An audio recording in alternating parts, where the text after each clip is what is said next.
music back here. Let me know if that is still too loud. But welcome in. It has been a hot minute since we have had any kind of stream or anything like that. But I am excited to see what this event has in store. We've got some really cool stuff, some awesome coaches this season. It's going to be a real blast. So I'm going to pull this back even more, actually. There we go.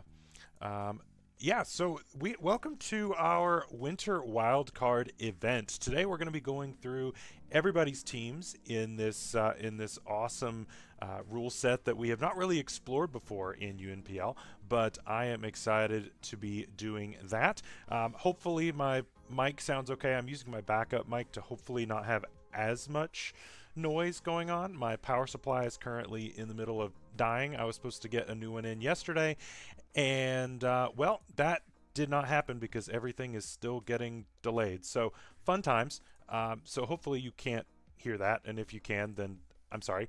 But yeah, we're going to go ahead and jump right in. So we're going to go ahead and start by looking at the general rules for this event. I believe that's them. Yeah, so pretty simple overall, actually, this time around. Nothing insane like what we did with SummerSlam, how we had the two coaches and the restricteds and all that stuff. It's very simple this time around, so we're not doing anything too crazy. It is just very low tier stuff. But besides that, very simple. So 120 points per team, 10 to 12 picks, 2 to 3 Terra captains with a 20-point pool there. Each individual captain has to be 10 points or less, and of course it is open Terra with preview. So pretty simple stuff overall. I don't think there's a whole lot that we really needed to go over on that. So we'll go ahead and jump right in, and let's see what we got here. We're going to go ahead and start with our showdown divisions, and then we are going to move over to Wi-Fi. So if you are in one of our showdown divisions, congratulations, you're going to be up first. We're going to start off with our Snom division, actually, and kick things off with Oliver. So Oliver has a really interesting team here, and I just visually, I really like it. Sneasel, you've got the Samurott going on. I like Samurott a lot. I think that it gets a bad rap for what it is, and I think it's going to end up being a really nice bulky water here. You've got Hitmonchan for spin. You've got Flareon as another offensive threat. Terra Dedenne, Gligar, Terra Quilladin, pretty cool. And then you've got Trapinch, Terra, what is that thing's name? I am losing all the names of the babies. Corphish and Bramblin. So, of course, I can remember Bramblin and not Corphish. What am I doing? So, yeah, this is a really interesting team, right? So, overall, you've got some really good speeds. You've got 2 Mons that are over base 100. Pretty cool with 115 with Sneasler, 101 with Dedenne, I believe. You've got a little bit of a gap before you get to Gligar at 85, but that's not too bad. As far as your typings go, you've only got 1 Fairy Resist in Flareon, so that's a little bit tough. And then you've only got 1 Flying Resist with Dedenne.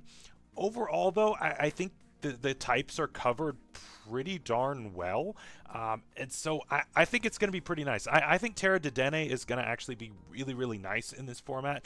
Just the ability to heal up with Cheek Pouch, it's fast, so it can be more offensive as well. I think Electric plus Fairy is going to be really nice in this format. Just with, you're going to have a lot of people that want your bulky waters. You're going to have a lot of people who want the fighting types to beat all these premier ice types in Sneasel, and you're also going to want them to be beating all the normal types that are going to be pretty prevalent here as well. So for all those reasons, I think that Dedenne is going to be a real standout. Quilladin is going to be a pain to take down.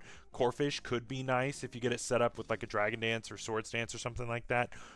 Overall, I like this team. I think this team is going to do pretty well. As far as like big glaring weaknesses, I don't see anything that's like horrible on this. Like I said, fairy types might be a little tough, but there's a lot less fairy types in this format. Flying types are probably going to be your biggest issue in this, just because Dedenne is often going to be going out of it, so you may have to take a sack if you face something strong like Dodrio possibly. Take a sack and then go back into the Dedenne for revenge. But besides that, honestly, this thing covers most of its bases pretty well. Ghost might give some issues, Psychic maybe, but overall I think that this is a pretty solid team overall, so really good start for Oliver. Next up, we're going to move over to Gentis, and Gentis has built something very, very strong as well. Again, we've got another Sneasel coming through, and so you know it's going to be good. Sneasel is one of the best mons out here, whichever form you pick. So you've got Sneasel Hisui, you've got Tatsugiri, Palossand, Cacturn, Terra Hatchram, Tinkatink, really great pick there, Terra Quilava, Rufflet, Terra Nosepass, Chingling, that's not Chingling, that is Baby Lantern. You've got, I am forgetting all the names of these, other Sinistea, Poltergeist, there it is, and Rotom Frost. This is really testing my knowledge of the baby mons that I never see. Chinchou, that's that one. So yeah, this is another really interesting team. So your speed tiers, I would say, are not as good as Oliver's were. You've only got one mon that is 100 plus, and that being Sneasler. Then you drop back to 86. That's a pretty big gap there, actually, of 30 points between 115 and 86. So that could be a bit of an issue because you've got quite a few base 90s in this format, not as many base 100s obviously, but you've got quite a few base 90s that are going to be pretty happy with this. You've got if anybody else is rocking something that's a little bit faster at that 110 range possibly. Hey, what's up, Zand? So if you've got something in that maybe that 110 range, that can possibly run like Adamant or Modest, so that might be something to watch out for. Another thing that I'm not a huge fan of is the Terra Quilava. Quilava to me is not that great even in this format. I mean, you know, there are worse fire types, but I still think that even with the Terra, I think it might struggle just a little bit. Now, Terra Hatchram, on the other hand, I think is going to be quite good. Magic Bounce is going to be really, really cool in this format. You've got a really great spinner in Tatsugiri, so I like that a lot as well. You've also got Defog on Rufflet, although that's probably going to want to be more offensive most of the time. Yeah, but then Nosepass is also super interesting. I see Zan talking about Nosepass. Nosepass is super interesting, right? And honestly, I think that with that thing's physical defense, I think that it's going to actually be a pretty decent wall. 135 defense in this format plus Eviolite, and you get to choose your type. That's pretty gross, actually. And 90 special defense, that's not bad either. Now, granted, it only has 30 HP, but still, those defenses are going to be quite high. So I like that option, actually. That's pretty cool. As far as any kind of like glaring weaknesses, you've got some decent momentum. You've got several ways of setting hazards. You've got 2 T-Spike users, actually, which is pretty cool. Obviously, you've got a lot of mons that are pretty weak to ground, but you've got 2 immunities in there as well, so that's fine. Ghost is a little bit tough, just because I don't know that you want Cacturn being your switch in to Ghost. Again, Rufflet here covering those 2 weaknesses, so that might be a little bit tougher. Dark to the same degree, but I mean, you've got plenty of stuff for Dark as well. Overall, there's not like a huge amount of glaring weaknesses. Dragon, you're pretty much neutral to Dragon. You've got 1 weakness, 1 immunity, so it's not horrible. So I mean, overall, I think this is another pretty dang solid team. Again, I'm kind of a Cacturn hater myself, so I'm not a huge fan of its typing, but you know, Swords Dance, Sucker Punch, I could see it doing work, so I'm gonna go with it. I think that we can see some work here. But yeah, if I were to make some changes, I think it would be just to try to get something in that base 100 speed range, just to try to make sure that you're not giving those base 110s and 100s more room to bulk up. So that's really my biggest thing. Next is going to be Fish with the Crit City Haxorus, and we're starting off with the Quillfish. Now, Quillfish is one that obviously is a premier player in standard tiers, much less in this format, so that's great. You've also got Blastoise, although Blastoise cannot Shell Smash, so just be aware of that. Go-Goat, going to be a pretty decent little wall, I think. female Meowstic is going to be one that's also interesting. Just with, there is quite a bit of Intimidate. Now, in fairness, he took one of those intimidators, but there is a decent amount of Intimidate in this tier actually, and so being able to have this in, take that, maybe it's even a webs type of deal, and be able to get that competitive boost. I don't know. This thing's got really good coverage for what it is, and its special attack is not horrible. I believe it's like low 80s. So I mean, with a +2 boost, that's doing some pretty good damage. So I think that can definitely work. You've got Terra Cricketune. Cricketoone's interesting. It's got like mid-80s attack as well. You can obviously set up webs as the primary thing. So if you're going to Terra on this, I would say that 99% of the time it's going to be Terra Ghost, and just to make sure that you can't have rapid spin against you. But maybe you could run something like, I believe it gets Trailblaze, and so you could run like a Trailblaze type of offensive set. You've got Dugtrio. Obviously Dugtrio is incredibly fast, 120, probably one of the fastest things in the format, if not the fastest thing. So that's incredible. It's pretty frail, and it can't have Arena Trap, but still, it's still going to be quite good. Even without Arena Trap, it's still going to be very, very good because you've got the Edgequake coverage. I think that's going to be a big threat. Terra Fletchender, I think, can be pretty good. I've used Fletchender in standard tiers. It does most of what Talonflame can do, which is great. You get a couple burns here and there. Can always be a good thing. Drillbur, I'm interested to see how that does without the presence of any kind of like sand or anything. You can obviously set manual stuff, but I'm interested to see how that does. Still gives you some rapid spin though, so that's pretty good. But you also have spin on Blastoise. It frees up Blastoise to not have to rapid spin, but in this format where it's not going to be shell smashing, most of the time it's probably going to be spinning. So you get to kind of mix those around. And then of course you get Defog on Fletchender, although I don't see that being the choice most of the time. We've got Alolan. I think Alolan is going to be awesome in this format. Personally, I am a huge fan of packing the Alolan. Terra Tandemaus is cool. I am kind of partial to Tandemaus and Mousehold, of course. For my birthday this past year, my wife got me a plush of Mousehold, and so I'm a fan. Now, I don't know how much damage this is going to realistically do. I don't think Tandemaus is going to be anywhere near as good, but still, we'll see.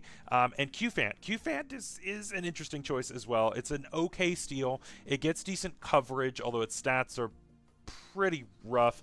Base 80 attack is not horrible, but overall, not the worst mon.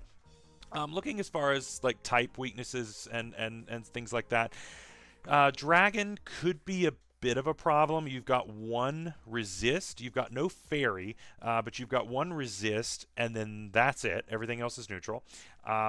Ghost, you've got one immunity in Tandemaus, and then everything else is neutral or weak on the Meowstic.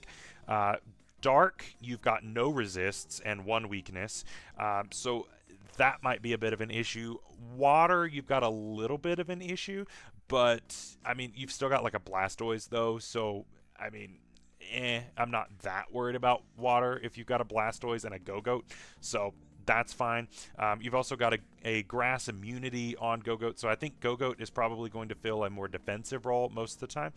You also have a lot of grass weaknesses as well. You got Fletchender to resist, and then Go-Goat's immune, obviously, but you've also got weaknesses on Drillbur, on Golem. You've got a few of those things that might be a little bit tough. Ice also might be a little bit of a problem.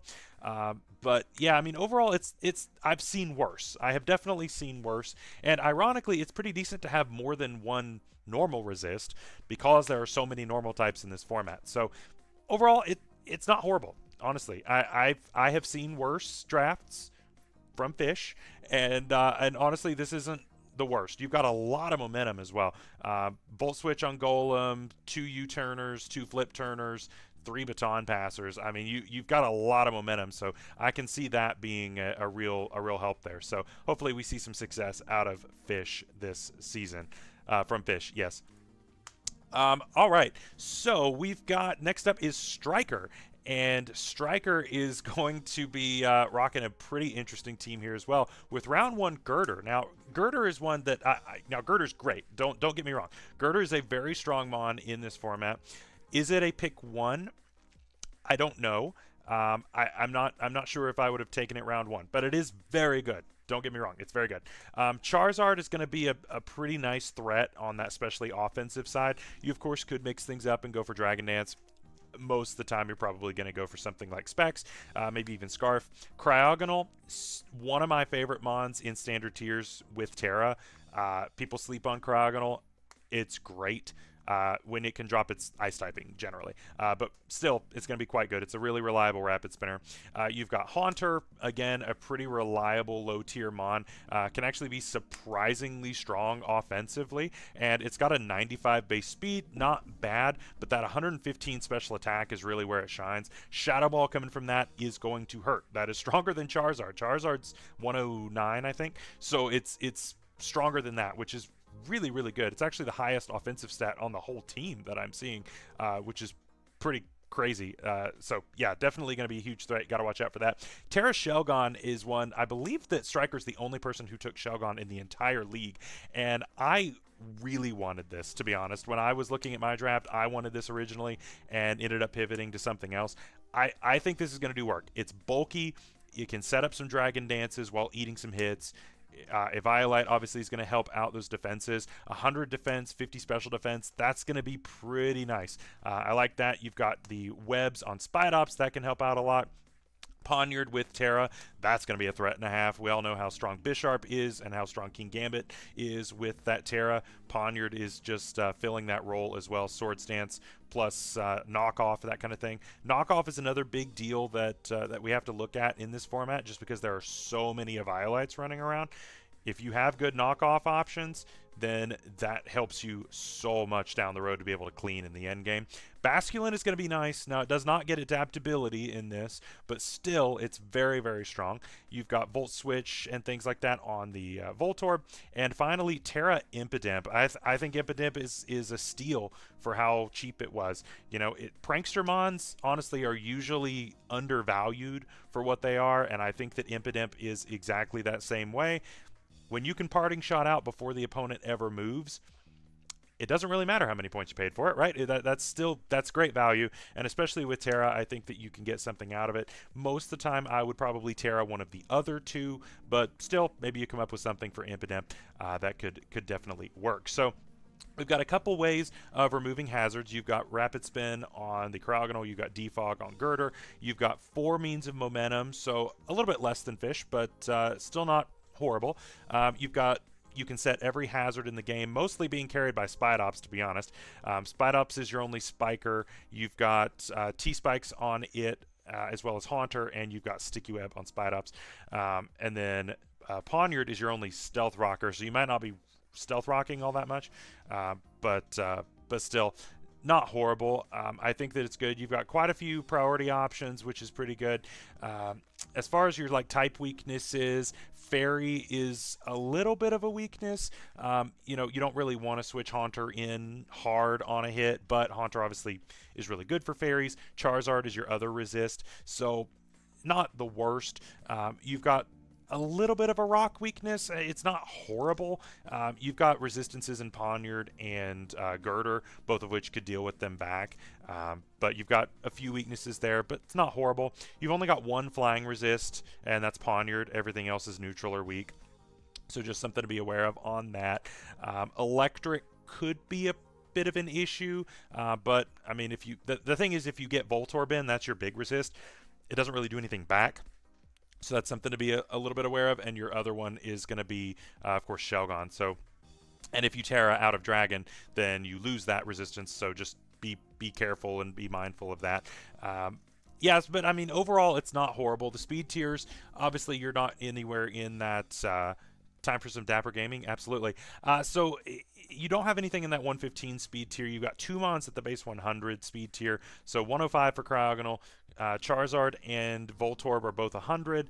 Then you've got 98 with Basculin, 95 with Haunter. So you've got a really nice chunk of mons right there in that decent speed tier, and then it falls off a cliff to 60. So the only thing I would be careful of is that if your opponent has mons that are between 94 and 61, that opponent can realistically run adamant or modest or things like that all day long and really bulk up because you don't really have any stair stepping in the speed tiers. So just be careful if you run into, I mean, base 90s are somewhat common around here in this tier. So if it's a base 90, you have 30 points to work with. That's a lot of bulk that you're handing your opponent that way. So just something to think about, just something to consider. But overall, not a horrible team at all. Next up, we've got Nowless, I believe is how I pronounce that. Nowless is new to me, so but very interesting team and very cool logo, of course. Hitmontop round 1. Hitmontop to me is pretty much around 1 or 2 mons, so I don't hate that. Now, what I was surprised to see was Diplin. This was the only Diplin, I believe, in the entire draft that was taken. And I mean, I don't know if any of y'all saw SummerSlam where Zenkai and I had Diplin, and then we evolved it into Hydrapple. This thing is probably going to be a threat.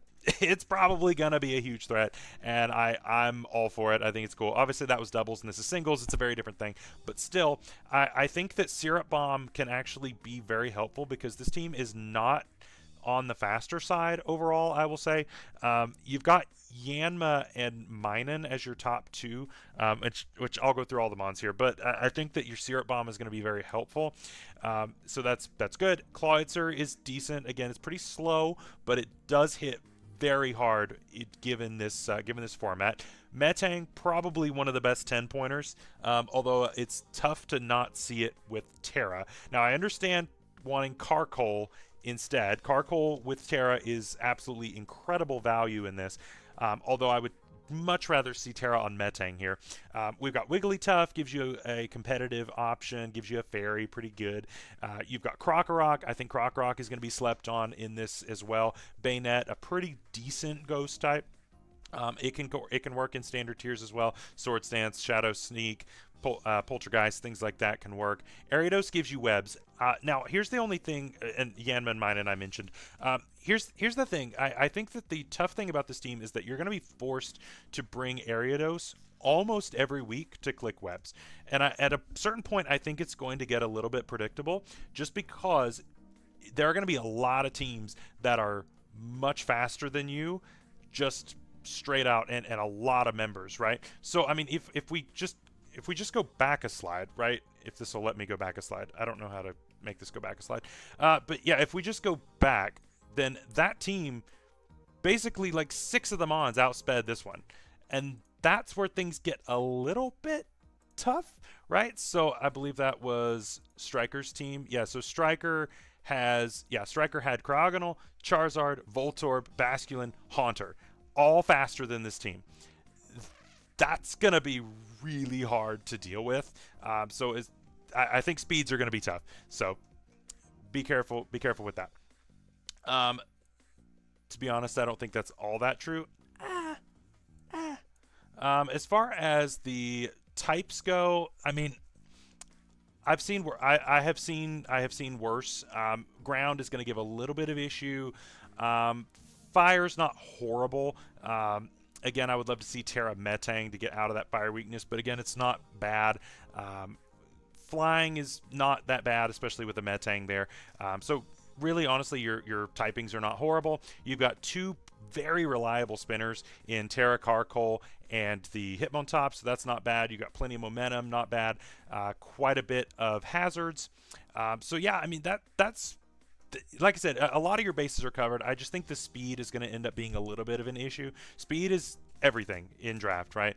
And so you don't get access. I believe Yanma does not get access to speed boost in this format. No, just Yanmega. So Yanma does get speed boost, so that helps. That does help some, but that'll help. But Minen, I think, may end up having to run some Scarfs. You're gonna have to run Scarf on Krokorok because again, you get 95, then you drop to 74 on Krokorok, so you've dropped 20 points there. So yeah, I think teams are going to be able to run a lot of bulk into this and be okay. So I would just watch the speeds. That's my biggest critique. Next up, the Smoove and Snom, bringing back the old logo. I love that for Sky, so really cool stuff. Round 1 Primeape, I love it. I think Primeape is going to be an absolute monster in this format. I think that it's going to be an absolute monster. So it of course does get Rage Fist, so you have to worry about the stacks that are super scary on that we always have to worry about on the Annihilate. So that's a thing. Plus this thing is going to be very, very bulky with the Eviolite. Plus Frostlass. Who let this happen? How was he allowed to have both Primeape and Frostlass, two premier offensive mons in this format? Really, really good stuff. Then Skuntank, again, I think Skuntank is going to be really, really nice in this format. It's pretty bulky. It's got fantastic typing, pretty good utility. I think it's awesome. Obviously, they took Defog off of it, which is super sad, but still not a bad mon at all. Speaking of Defog, though, Altaria, pretty decent dragon, which I think is going to be pretty cool. You've got Terra Dupiter. Again, that's probably just going to be a web spot most of the time, but still not horrible. Hypno, if you've ever faced a Hypno in random battles, I think you know how annoying this thing can be. It spreads status and does it pretty darn well, actually. It gets really good coverage, actually. Its move pool is actually huge. What's up, Sky? We're talking about you. Yeah, its move pool is actually huge, and so I think that can be pretty decent. Terra Graveler Alola, I'm excited for this thing. I think that this thing is going to be pretty fun. Of course, I love Alolan, but then you have this that's a little bit bulkier. You can add the Eviolite on top of it. I think that's going to be really, really good. And this thing, let's see, it does get the Galvanize as well, so I mean you can still do the awesome strats that you typically see on Alolan, just with a little bit less attack, but still not horrible. It's 95 attack, 115 defense though with the Eviolite, pretty good. Berserker, I love Berserker. I think it's going to be a great steel type. Honestly, like 7 of these 8 minus Dupiter, those are mons that can come every single week and you're going to be fine. Like it's really good. You've got Dolive as a more defensive like grass type. You've got Terra on the Sandshrew, so you've got kind of a light sand want there. You've got Igglybuff. That might come one week, maybe. And then you've got Litten. So Litten is basically probably just here for Intimidate. But otherwise, it's probably going to be like Intimidate, Parting Shot, and then that's about it. So but like I said, I think 7 of those top 8 could pretty much come every week, and you're gonna be fine, right? So I think the tough part is going to be narrowing it down to figure out what 6 you want of those 7, and then maybe slot one in if you need webs one week or whatever it happens to be. So really solid picks. It's very top heavy, obviously, but I think that's probably going to end up working out for him. A little bit of a ground weakness, obviously, but I mean you're going to Terra out of it with the Graveler, so that's totally fine. Yeah, you've got a flying type in Altaria, so I think you'll be all right.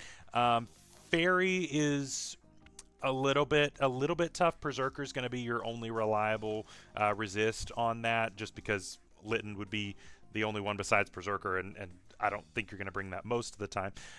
So just something to watch out for on that. Rock, maybe, but I mean, you've got Primeape to deal with rock types. Again, you've got Berserker there. Berserker, I think, is just going to go absolutely wild. It's very strong. It's very, very strong with Tough Claws and Steely Spirit, so I think that's going to be really good. Primeape, of course, can be really, really good. 2 removal options. The only thing I think that Sandshrew is probably not going to come most of the time, and so Altaria is probably going to be relegated to being your defogger a lot. You've got a lot of reliable ways of getting rocks up. You've got a couple of spikers. You've got T-spikes with Skuntank, and then, of course, sticky webs with Dupiter. Not bad. You've got quite a bit of momentum. Volt Switch, 3 U-turners, Parting Shot, a couple Baton Pass mons. So, yeah, overall, I think that's looking pretty good. Speed tiers, not too bad, actually. You've got 110, 95, 84, 80, 70, 67, 50. So I mean that stair steps pretty well. Of course, not all of those mons are coming every week, but honestly, the stair stepping is not bad at all. So I think Sky has cooked. I think Sky cooked, and I think it's going to be a pretty fun team to pilot. So I'm looking forward to seeing what Sky does with that. Next up is Club Shay. I couldn't fit the full. It's Club Shay Sharp. I couldn't fit the full thing onto the slide. But either way, we see the big bear, the Ursa Ring, finally coming out here. This thing is a monster. This thing is an absolute monster. You just run Flame Orb, and then you click Facade on Guts, and then basically everything just faints. That's about it. Now it obviously is slow at base 55, but yeah, it's pretty dang strong. You've also got Drift Blim, which is cool. It cannot be unburdened, so just something to be aware of on that. But still, I think it's going to be a really nice ghost type. Gives you a fighting immunity, gives you a ground immunity. Not too bad. Speaking of ground immunity, you've got Sliggoo Hisui. Again, I think Sliggoo Hisui is going to be really nice in this format, just with its ability to just sit and drop Dracos or do whatever it needs to do. Just really whittle the opponent down. You needed some speed. Electrode, 150 base speed. Doesn't get any faster than that in this format, so really, really good stuff. Of course, very limited in its coverage, but I don't know that that's really going to matter too much. Again, there's not a ton of ground types that are all that strong in this. You know, you've got Mudbray, you've got Dugtrio that can help, but it's obviously all of the options for everything are less in this format. Torkoal is going to be interesting because it can't have Drought, but I still think it's going to be a pretty decent spinner. Not bad at all. It could Shell Smash, although Shell Smash still only gets it, I believe I've calced this, if it is max speed and Shell Smashes, I think it outspeeds like base 92s or something like that. So, I mean, in this format, that's obviously better than some, but, you know, it's still not insane. Terra Grottle, speaking of something that can Shell Smash, that can absolutely Shell Smash, and I think that's going to be a threat that needs to be respected. Terra Prinplup, I think is going to be a nice pocket option. I see that being something that needs to be respected as a bulky water. You've got Mudbray. I like Mudbray a lot. I think it's a really decent ground type. Terra Swadloon sets your webs for you. Not bad. Gets out of its horrible typing. So that's pretty good. And then finally Grumpig, which Grumpig can be pretty annoying as well. Pretty bulky for this format. Psychic type. So overall, again, speed tiers are another thing that I look at a lot when I'm doing my drafts, and the speed tiers here are, again, pretty tough. Now, obviously, you're going to have a gap after an Electrode because it's 150, right? That's a given. That's fine. However, we drop down to 80. We don't have anything in the 110s, the 100s, 90s, or even in the 80s. It's just 80. So that is a huge drop-off in speed. So essentially, any mon that is in that 90s, 100s, 110s range, as it gets rarer as you go up, but still, you're going to be able to run a lot more bulk on those mons, and you don't have to run hardly any speed on it, since you're not outspeeding Electrode anyway. That is something I would have to really caution you on. And then, of course, you've got base 80 with Driftblend, base 80 with Grumpig, and then it drops off again to 55, and everything else is slower than Ursa Ring. So that's a little rough. That's something that I would really watch out for, is those speed tiers being so split up like that. As far as removal goes, you've got two pretty reliable removers in Torkoal and Driftblim, so I like that. 3 rockers and a sticky webber, not bad. You don't need toxic spikes. You don't need spikes for a team to be good, so I'm okay with that. You've got Volt Switch, Flip Turn, a couple baton passers, not too bad there. Yeah, and then you have no Dark Resists. You have Ursa Ring as your Ghost immunity, and that's it. No Dragon Resists. Torkoal is your only Fairy Resist. You've got Mudbray and Sliggoo as your only Rock Resists. Everything else is neutral or weak to it.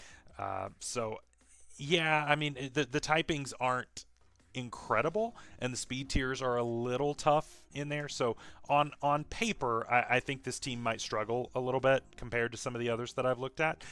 So I would just for those reasons, I would at least just be careful and watch out for that stuff. Next up, we have Mars, and I believe Mars is our last coach for this division. So we will go on to this, and this is an absolute monstrous offensive team. This team is hyper offense as it comes. Frostmoth into what I think is going to be super underrated in this format with the Toad Scroll. Bruxish, one of the best fairies in the format in my opinion, with Dashbun. Terra Rhyhorn, again, I think that's going to be slept on. You've got Terra Cubfu. We'll see how that does. Glimmet, I think, is going to be a fantastic pick. Really, really fun. Luxio, we'll see. Terra Dodrio, though, that's where it's at. That thing is going to be a monster. And then you've got Zoroa as well, which is pretty. Also, I'm realizing my so my slide is wrong. It's not Terra Dodrio because that would be insane. It's Terra on Luxio. So the person who made the slides, some crazy person who can't make slides, did that wrong. So the Terra symbol should be on Luxio, not Dodrio. Otherwise, I was going to be like, that's absolutely insane. Either way, though, Frostmoth is going to be fantastic. You've got very reliable removal for it. Of course, it loves removal. It needs that removal. So Toad Scroll is going to be very reliable, I think.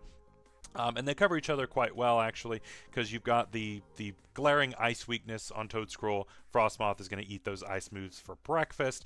You've also got Bruxish that can deal with that as well. You've got a decent amount of momentum, not bad. You've got 2 of each. Rock spikes, T-spikes, so that's not bad. Of course, Glimmet is going to be nice for chipping all those things down and then letting Frostmoth come in and clean up everything at the very end. So I think that's going to be good. I think Dashbun is great, giving you a fire immunity. Pretty good. You weren't really weak to fire anyway, but either way, still not a bad mon. As far as typings go, let's talk about that. We have 1 resistance to fairy, and that is Glimmet. Steel is a little bit of an issue because Luxio is one of your 2 resists, and you might Terra out of that, possibly. So that's something to watch out for. You've got a few weaknesses on that. You've only got 1 immunity to dragon. Everything else is neutral. So that's something to watch out for. Ice, you've got a couple resistances, like we said. Water, you've got 1 resist in Bruxish. So I think the only thing is going to be if you run into something that is spewing the surfs and the ice beams and things like that. Bruxish is going to end up having to take a more defensive role where it really wants to take the more offensive role. But still, I still don't think this is a bad team at all. Dodrio is going to be very strong. It's very fast at 110. You've got 100 base speed on the Toad Scroll. Obviously, it gets super slow if it's using Spore, but if you're using Rapid Spin, if you're attacking with Earth Power or Leaf Storm or whatever, it's base 100 speed plus whatever you get from Rapid Spin. I think it's going to be great. I think Toad Scroll is going to be absolutely fantastic in this, so really, really cool. You've got Dashbun at 95, 92 with Bruxish, and then it drops off to 72.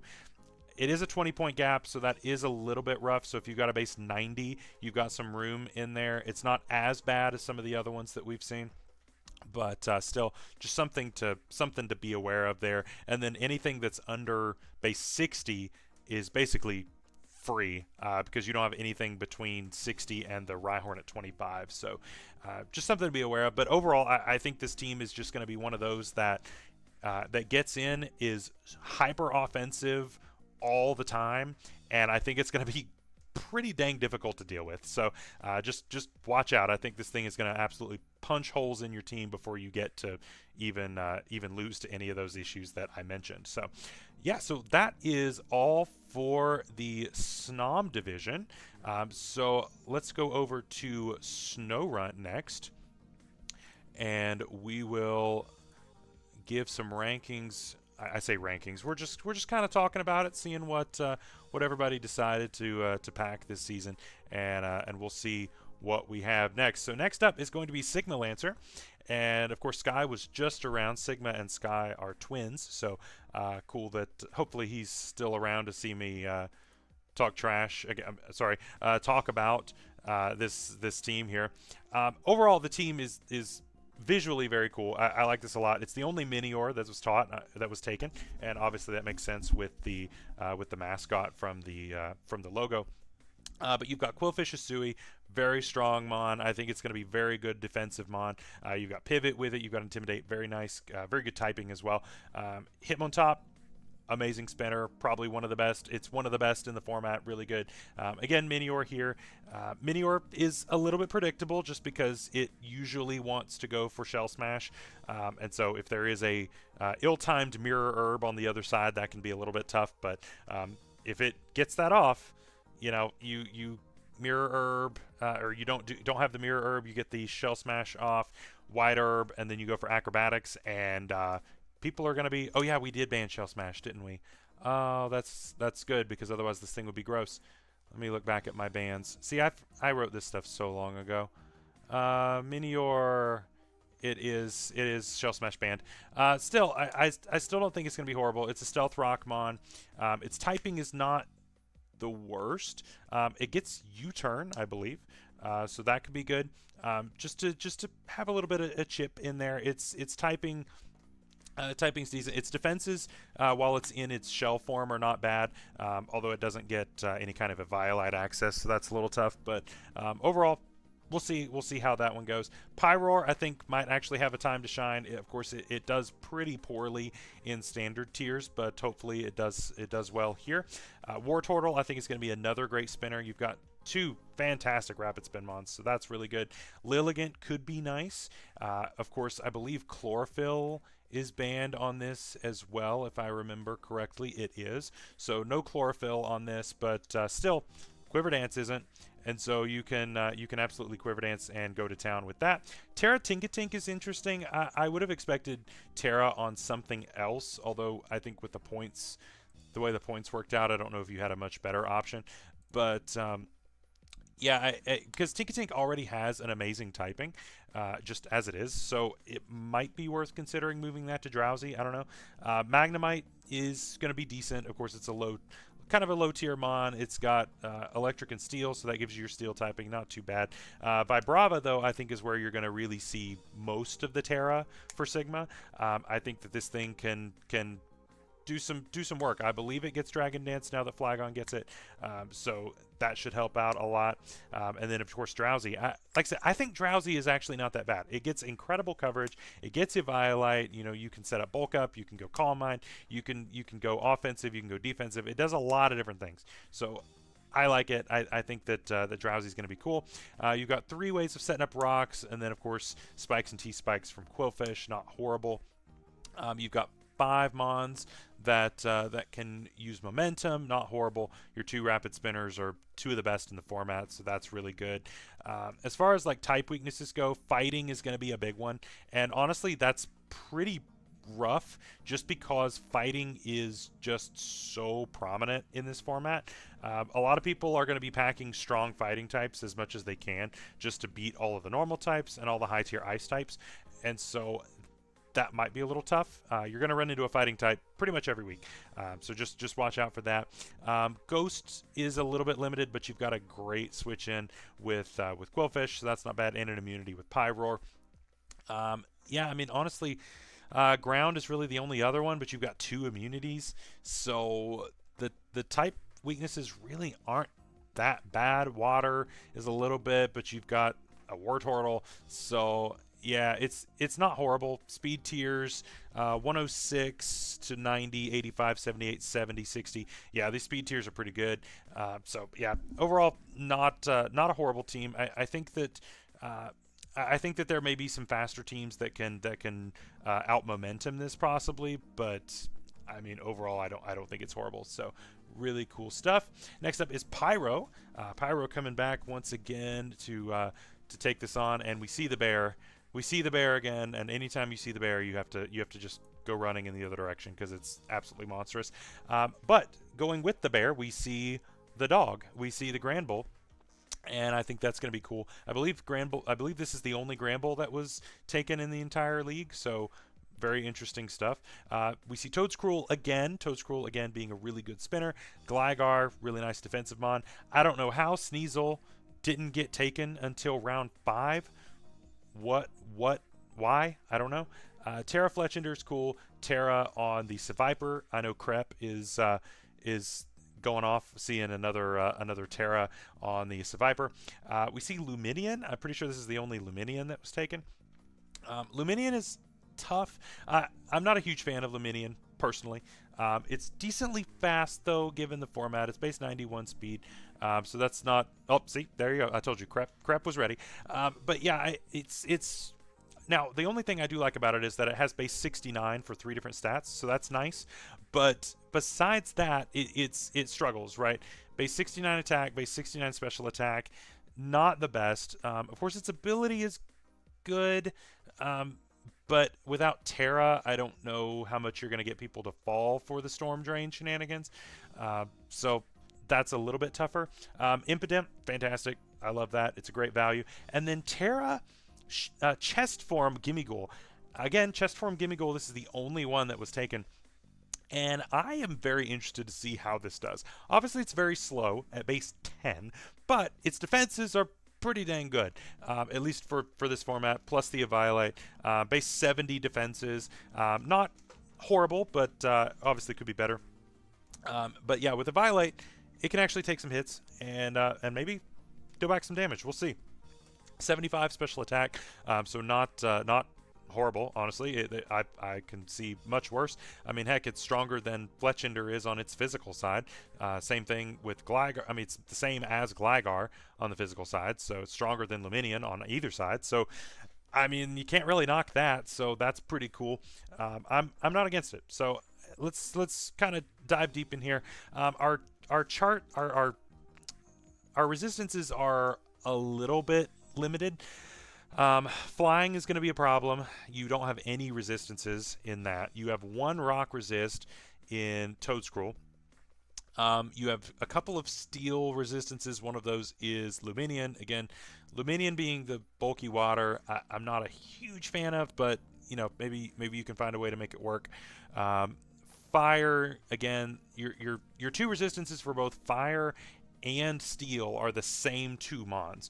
So if a opponent has some way of really consistently hitting you with those 2 types, your walls, I say walls, Fletchinder really isn't a wall, and if Fletchinder Terras, then it loses that.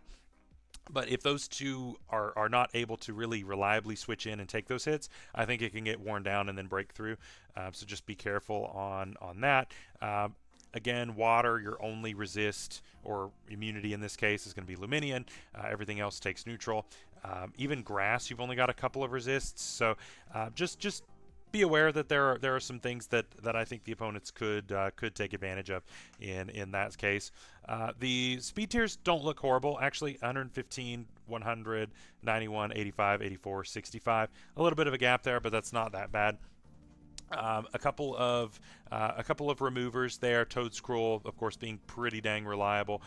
No stealth rocks, but you have a couple of spikes, a couple of T spikes, so that's not bad. You've got a bunch of ways of doing some momentum. So, yeah, I would just be a little bit careful on some of these type matchups.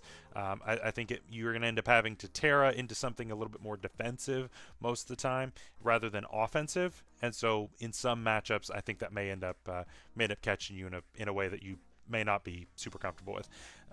Next up is Jakib. Jakib returning to us, going over to the showdown side this time.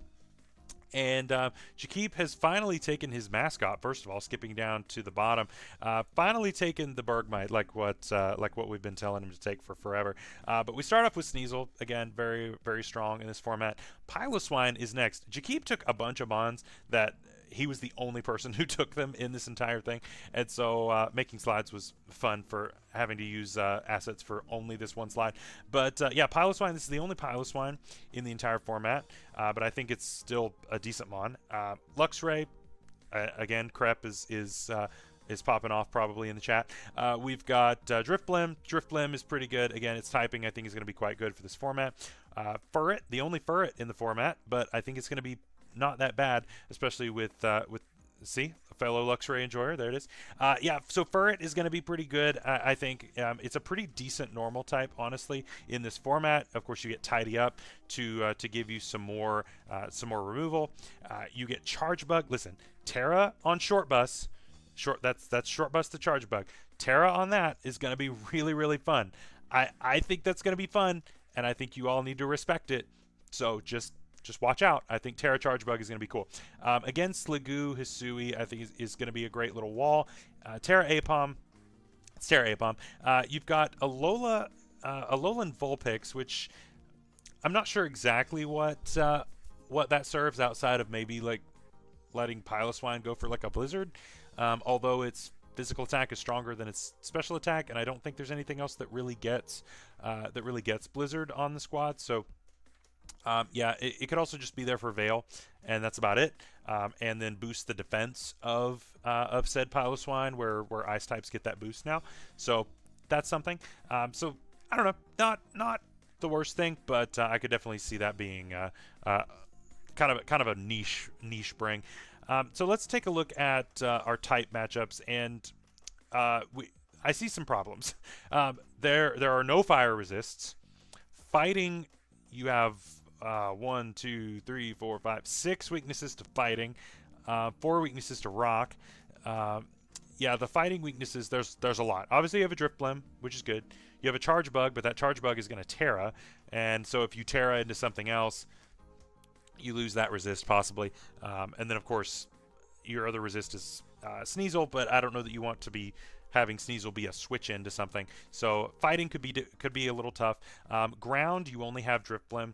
And so in this case, it looks like Drift Blim is going to be carrying a lot on that defensive side. So we just have to be very careful that you don't see an incoming fighting move, switch into Drift Blim, catch a knockoff, and then at that point you've lost both your ground immunity and your fighting immunity in one go.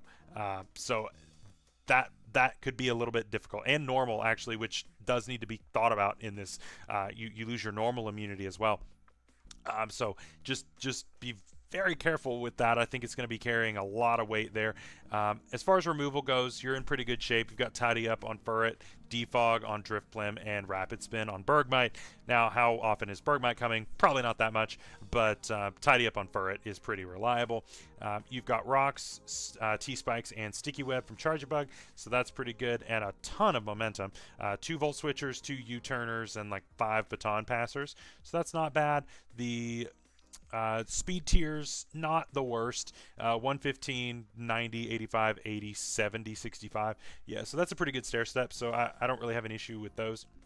The big thing I think is going to be the typings.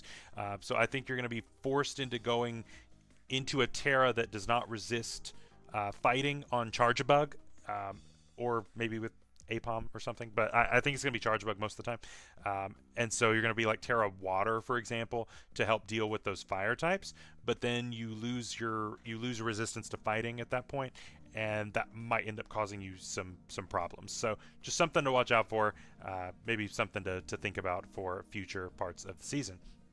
Next up is Cool Nick, and I love this. I love this logo. It's just so fantastic. That's just me. That looks like me. So we've got another Frostlass Enjoyer, which is going to be really cool. And let's see, we've got Frostlass. Round 2 is Quillfish, which is super fun, into the Hitmonchan. So really good start there. You've got your Ice type, you've got a resistance to Ice, and then you've got Rapid Spin. So getting rid of all of those rock issues. Speaking of rock issues, Charizard, definitely something that does not want the rocks up. Go-Goat, a great grass type for this format. And then again, Terra Dedenne. Terra Dedenne, I think, is going to be super fun in this format. I think it's going to be great. Then you've got Terra Krokorok, again, another really nice offensive choice. Citadel, I think this is the only Citadel in the format, so we'll see how that does.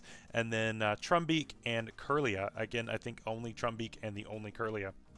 So Showdown's out here cooking with stuff that they're out doing their own thing, and man, I hope it works. I really do. Obviously, Frostlass is going to be really great. It can be both physical or special. Its typing is pretty good offensively, and then match that up with Quillfish. You've got a really strong core there. I think that's good. Really reliable spinning with Hitmonchan. The only thing is that Hitmonchan is the only means of removal, so it's going to be forced into spinning pretty much every week, which isn't the worst thing, just because that does give you a speed boost, but I think it's going to make you end up having to run basically Assault Vest with Rapid Spin pretty much every week. So just something to be aware of. As far as hazards go, you've got Stealth Rocks with Krokorok, a couple of Spikers and a T-Spiker, not bad. You've got like 5 or 6 momentum mons, not too bad. Looking at our typings, a couple of steel resistances in the Charizard and the Quillfish. That's not horrible.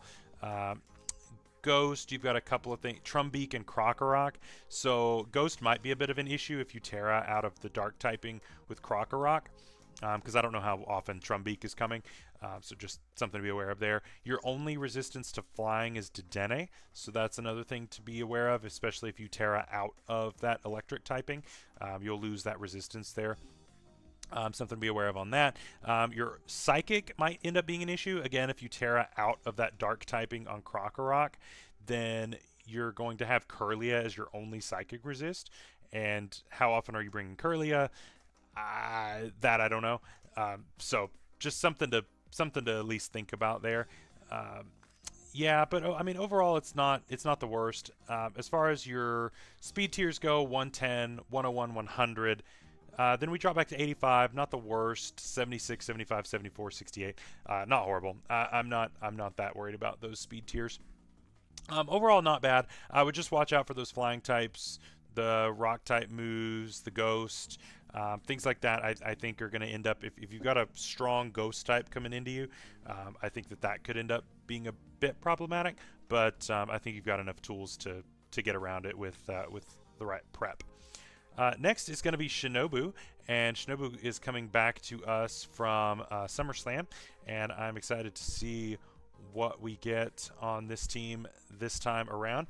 We see the Frostmoth leading off, and of course Frostmoth is going to be very, very strong in this format. Very, very good. Obviously the typing is rough. 4 times weak to rock is a little bit rough, and yes, we have Bayleaf, and with Terra no less, and Crep, as far as I know, you're also a Weirdeer enjoyer, so all the fun stuff is shown up here in the Showdown League. I think this is the only Weirdeer that was drafted in the whole league as well, if I'm remembering correctly. So yeah, not everybody was a Weirdeer enjoyer, unfortunately, but I think Weirdeer is actually going to be a pretty interesting bring. Of course, it gets Intimidate. Its coverage is not the worst. And its typing is interesting. Normal Psychic is going to be interesting, and its signature move boosting its defense could be pretty cool. And of course, it's fully evolved, so it's technically fully evolved, or at least a 1-stager. So it's free to do whatever item it wants. So I don't know, could be interesting. Flareon, that's going to be really good. I think the combination of Flareon plus Frostmoth as an offensive core is going to be really hard to deal with. And yeah, so I think it's going to be really hard to switch into that. Komala, the sleepy boy. I love Komala. I have a plush of Komala, like right next to me. You can't see it, but it's right there. And I think that it's going to be absolutely fantastic. It's highway robbery that they took away Last Resort from it, but either way, it's still going to be a really nice normal type.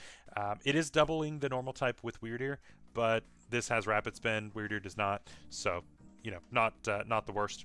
Palossand, I think, is going to actually be pretty cool, pretty good. It gives you a ghost type, which is nice for spin blocking. The ground typing is nice. Overall, pretty cool. Super low tier is just all the mons I like. Finally being good. It's peak. Absolutely, it's peak. I think it's gonna be super cool.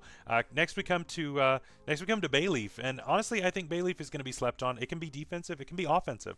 Right? I'm pretty sure this thing gets like the Swords Dance plus Trailblaze type of tech, and so you could do that, or you could be more like bulky Leech Seed, and it can honestly shine in both formats. So really cool.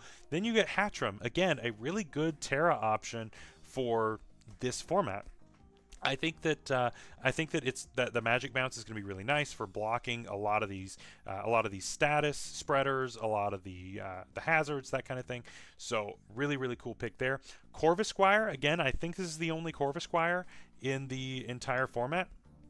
So also pretty interesting. Then you have Meryl and Shroodle. So Meryl does get huge power, Azumarill did not. And Shroodle, again, another Prankstermon that was super cheap. I think that cheap Prankstermons are great value. So again, you get that here with Shroodle. So taking a look at our speed tiers are horrible. I will say the speed is awful on this team. The fastest Mon is Corvisquire at base 77. That is not good. That is not good. That means that any of your Sneasels, any of your faster mons, anything that's base 80 and up is so free. And as it gets faster, it can start running those offensive boosting natures, and it's that's going to be a little bit tough on the defensive side, because you're going to run into a lot of really bulky opponents because they don't need the speed. They don't need the speed at all. So that's going to be something to really watch out for. And especially since your fastest offensive threat really is going to be the Frostmoth. And of course that's going to likely need a Quiver Dance or two to really get going. And that's base 65. So that's also not the best. So yeah, any person can come in and run like a Scarfmon. It can run like a Scarfmon and just be faster than Frostmoth at +1, and it's pretty much free. Or somebody brings in like a Mirror Herbmon, and now you've set up something else on a Mirror Herb. I mean, imagine like opposing Charizard with Mirror Herb coming in as you go for that. Oh boy, this team would get cooked. So that's just something to be aware of on that. Just the team is very slow. Very slow. As far as hazards go, you've got one Stealth Rocker in Palisand, and that's it. As far as removal goes, you do have Komala. Komala is a very reliable Rapid Spinner, and then you've got a couple of Defoggers in Corvisquire and Frostmoth. Frostmoth, again, does not want to be a Defogger, so you don't really want to count that. I don't count that as a Defogger, but I would count Corvisquire as a Defogger. You do have a lot of options for momentum, so that's pretty good. You've got like 4 U-turners, you've got Parting Shot on Shroodle, a couple Baton Pass, so that part's not bad, but the speed is very exploitable to me. As far as types go, you've got one Dark Resist, and that's Meryl. You've got one Rock Resist, and that's Palisand. You have no flying resistances. Steel is just Flareon. So yeah, you're not covering your weakness there, one of your many weaknesses for Frostmoth there. So again, Rock, not covered very well. Steel, not covered very well. Another weakness, yeah, I mean, Fire, you've got Flareon, I guess. You've got Meryl that's 4 times resisting, but how many times is Meryl going to be able to switch into something? Not that much, probably. And you're probably not going to bring Meryl every week, so that's the tough thing. Especially since, let's see, yeah, because Hatchram is not a fairy yet, so that's the only that's another part of this that's not a fairy until it becomes Hatterene. So just something to be aware of. I do think this team, I could see this team struggling by the speed, and I think there are a lot of defensive holes. So this one might be one to look at possibly shaking things up a little bit. Next up, we have another commissioner. We've got all the commissioners firing off this season, and round 1, Cramorant, the only Cramorant taken in the entire draft. And I'm here for it. I think that the Dirt Bird is going to be a super fun bring, and of course, I said this in the intro. Normally, he's represented by a Gator. He's normally represented by something a little bit stronger with Skeledirge, but now we've gone to the Bird. And I think this is going to be super fun. Listen, this thing is not horrible in this format. In normal tiers, it's bad. But in this, I think it actually has a chance to do okay. And it's strictly because of the ability to spit up the Arrokudas and the Pikachus. Being able to lower the defenses and paralyze things somewhat reliably is good, especially when things are not hitting nearly as hard as what they do in standard tiers. So its typing is bad, obviously, but if you can switch it in and get these things going, I think it could be okay. Then you get Toxtricity, again, a really fun pick. Not unique to this team. Somebody else did take Toxtricity, but still a really nice offensive mon. It is nerfed pretty hard in this format, just because we banned both Shift Gear and Punk Rock, so for that reason it's not as good as it normally would be, but still Poison plus Electric is pretty good offensively. Then you get Thwacky, Thwacky's not bad. You get the grassy terrain, which can give you some passive healing, which is not bad, especially for that Cramorant that wants to stick around for a little bit longer in order to shoot the Pikachu's back and shoot the and do all of that. You've got Girder next up. Girder loves the passive healing, especially since it's going to be holding in a Violite most of the time. So that's going to be really helpful for it. So that plus Drain Punch, really, really good. And then you've got Murkrow as well. Murkrow is going to be annoying, but I think it's going to be super cool in this format. Terra Breaks In. Listen, I think people are going to sleep on Terra Breaks In. I don't think it's the best Mon out there, but with Terra, I think it's going to be decent. Obviously, its fully evolved form appreciates Terra quite a bit, and so we'll probably see a lot of Terra Fairy on this, a lot of Terra Fire, just for the hitting hard aspect. But yeah, still not horrible. Golem, we see. I think Golem is pretty cool in this format. It's slow, but it's pretty bulky, and you've always got the Custap option, Custap Explosion. If you want to do that, you've got Custap plus Rocks. It's pretty reliable as a lead, so I like that. Arctibax is not horrible. Obviously, it gets most of the same moves as Baxcalibur minus Glaive Rush, and so that's pretty cool. So I like it. I would have preferred to see something like that with Terra, but honestly, I think that the way that he's done his Terras make a little bit more sense than switching it over to Octobax, just because not so much Snubble, but the Drifloon. Now, Drifloon being Terra was actually my suggestion to John, and because this does not ban Unburden. We actually are allowing Unburden on this, just not Drift Blim. So this could be a little bit of an offensive Mon with the with that, and so with the Terra, I think this could be an interesting option. We'll see. Maybe he'll hate it and trade it away, but we'll see. And then finally, we get our Steel type in Bronzor. Not too shabby there. So again, speed tiers. My top thing that I'm looking at, the speeds are not good. The speeds are not that good. We've got base 91 as our fastest, and that's Murkrow, not an offensive Mon. We then drop back to Cramorant at 85, and that's really what I would consider to be our fastest Mon, quote unquote. Now, obviously you can set up Tailwind with Murkrow, and you probably will see that. I believe Cramorant gets it too, if I'm not mistaken. So you've got a couple of ways to make the whole team faster, and you do have Trick Room on the Bronzor. So you have options. And that can certainly help out. As far as our removal options go, no rapid spin, but you have 3 defoggers: Cramorant, Drifloon, and Girder. Girder probably being the one you're going to see most of the time, but I could see it being on Cramorant or Drifloon as well. You've got a couple of rockers with Golem and Bronzor, and then you've got Toxtricity with T-Spikes, not too bad, and then you've got 4 momentum Mons, so not horrible.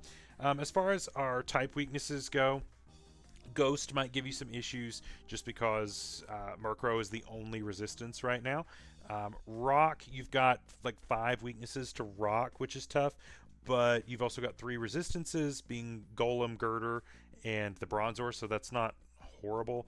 I mean, overall, the type weaknesses are not that bad. You've got somewhat of a weakness to Psychic, but I mean, you've got a 4 times resist and a immunity to it as well. So yeah, I think overall the typings actually work together quite well. So I really think that hey, what's up, Shuckle?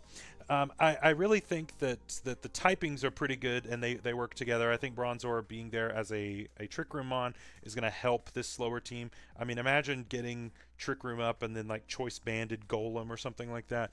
I can see that being super nice. 120 base attack. You don't see that very much in this tier, so gonna be really, really interesting there. So not a bad team overall. I think just gotta watch those higher speeds. Next up, we have G Modlin. Very cool. I think thinking about the speeds, there's only like 20 Mons. So if you remove the outlier, yeah, Electro doesn't count, and then Minior, Minior's whatever. Yeah, base 85 is above average. Yeah, the only thing is that you still run into a lot of Mons that are in that base 90 range, and so when you're starting at 91 with a Mon that's not offensive, being the Murkrow, I think that's where you can start to run into some issues. And most of these teams have at least one Mon that's in that range. That's the faster stuff. So that's the only thing that that kind of concerns me about not having at least one Mon. Obviously, nobody's going to be able to touch an Electrode, but yeah, there are some other ones. And speaking of lower speeds, this one kind of runs into that as well. Um, and so, yeah, our fastest mon on this team is base 80. So again, we're running into a similar situation, but we'll run through this. Round 1 Blastoise. I don't know that Blastoise is a round 1 pick, to be honest. There are a lot of unique mons on this team, actually. With Sableye being next. I don't think anybody else took Sableye, although I think Sableye is the GOAT, personally. If you haven't seen me use Focus Punch Sableye before, listen, it's goated. I love it. It's a fun little guy. But yeah, no Shell Smash on Blastoise, but still, I still don't know that it's a round 1 pick. I think there were probably some better things on the board at this point. We've got Sableye, funny little guy. Then Exeggutor. Exeggutor's not the worst mon. We don't have any bans on it, so Chlorophyll is allowed. You think Blastoise is round 1? Versatility, super good bulk, spinner for format. Yeah, sure. I mean, yeah, bulky waters are going to be limited. Bulky waters are going to be limited. That is true. You've got like this and Samurott, which I like Samurott sort of, but it's forced to be mixed most of the time, and so that's rough. Samurott doesn't get great coverage, where Blastoise certainly does get some pretty good coverage. So that's good. I would prefer to see Blastoise getting the Mega Launcher as a Blastoise. I really wish it got that, but still, it's not bad. It's certainly worth the points. It's not a bad mon at all. Speaking of mons that I don't know that I expected somebody to take, Magcargo. Magcargo its typing is rough. It is a Shell Smash mon. I don't believe we banned Shell Smash on it. But again, it becomes a little bit predictable. Maybe you're going to go for like rocks or something on it. But that's the only thing that's a little tough on it. I might have chosen a different fire type in this case. Mightyena might be okay. It's an Intimidate mon, which is not bad. It gets pretty good coverage, actually. It gets a lot of the fangs, it gets play rough, it gets a lot of that stuff, and you can do whatever you want really behind Morgrem. Morgrem is where this kind of turns around for me, because having those reliable screens, especially in front of something like a Magcargo, something like a Mightyena could be pretty good. Screens in front of a Mudbray to sit and just never die. That could be interesting. Possibly even like set up a Fell Stinger Ariados could be fun. And it also gives you more time to set up the to have poison racking up against the to having poison rack up because of the Glimmet. Magcargo calcs are so funny. Even at +4 speed, it isn't enough. Yeah, it's rough. It's really rough. Even in this format, because I mean it's base 30, so it's super slow. So that's the tough thing about Magcargo. I probably would have taken a different fire type personally, but yeah, with the screens, it certainly helps. Yeah, but the tough thing about this team is that I think a lot of these mons really want to set up, but a lot of them don't get set up. And I also feel like Morgrem plus Sableye might be a little bit redundant. They're both the prankster mons. They both want to do roughly the same thing. So I'm not really sure what the differentiating factor is between them on this team, like why I would want both. So I don't know. That'd be a question for Gmodlin. I have not spoken to Gmodlin about this. But yeah, I just feel like there's a little bit of redundancy there. The only rapid spin mon is Blastoise, but again, it's probably the best rapid spinner in the format. Hitmontop is probably up there with it, but so that's very strong. You've got Staravia with U-turn, Flip Turn and Blastoise, Parting Shot, Morgrem, Baton Pass, Ariados. You've got 3 Rockers, a Spiker, 2 T-Spikes, and a Sticky Web. Probably going to see Sticky Webs a decent amount, especially with Terra on the Ariados and the team being a little bit on the slower side. Again, base 80 being the top speed mon. I believe, does Exeggutor get Trick Room? I believe it does. Let me look. Do you get Trick Room? You do. So that might be something to see, is a Trick Room Exeggutor, in order to set up like Ariados maybe.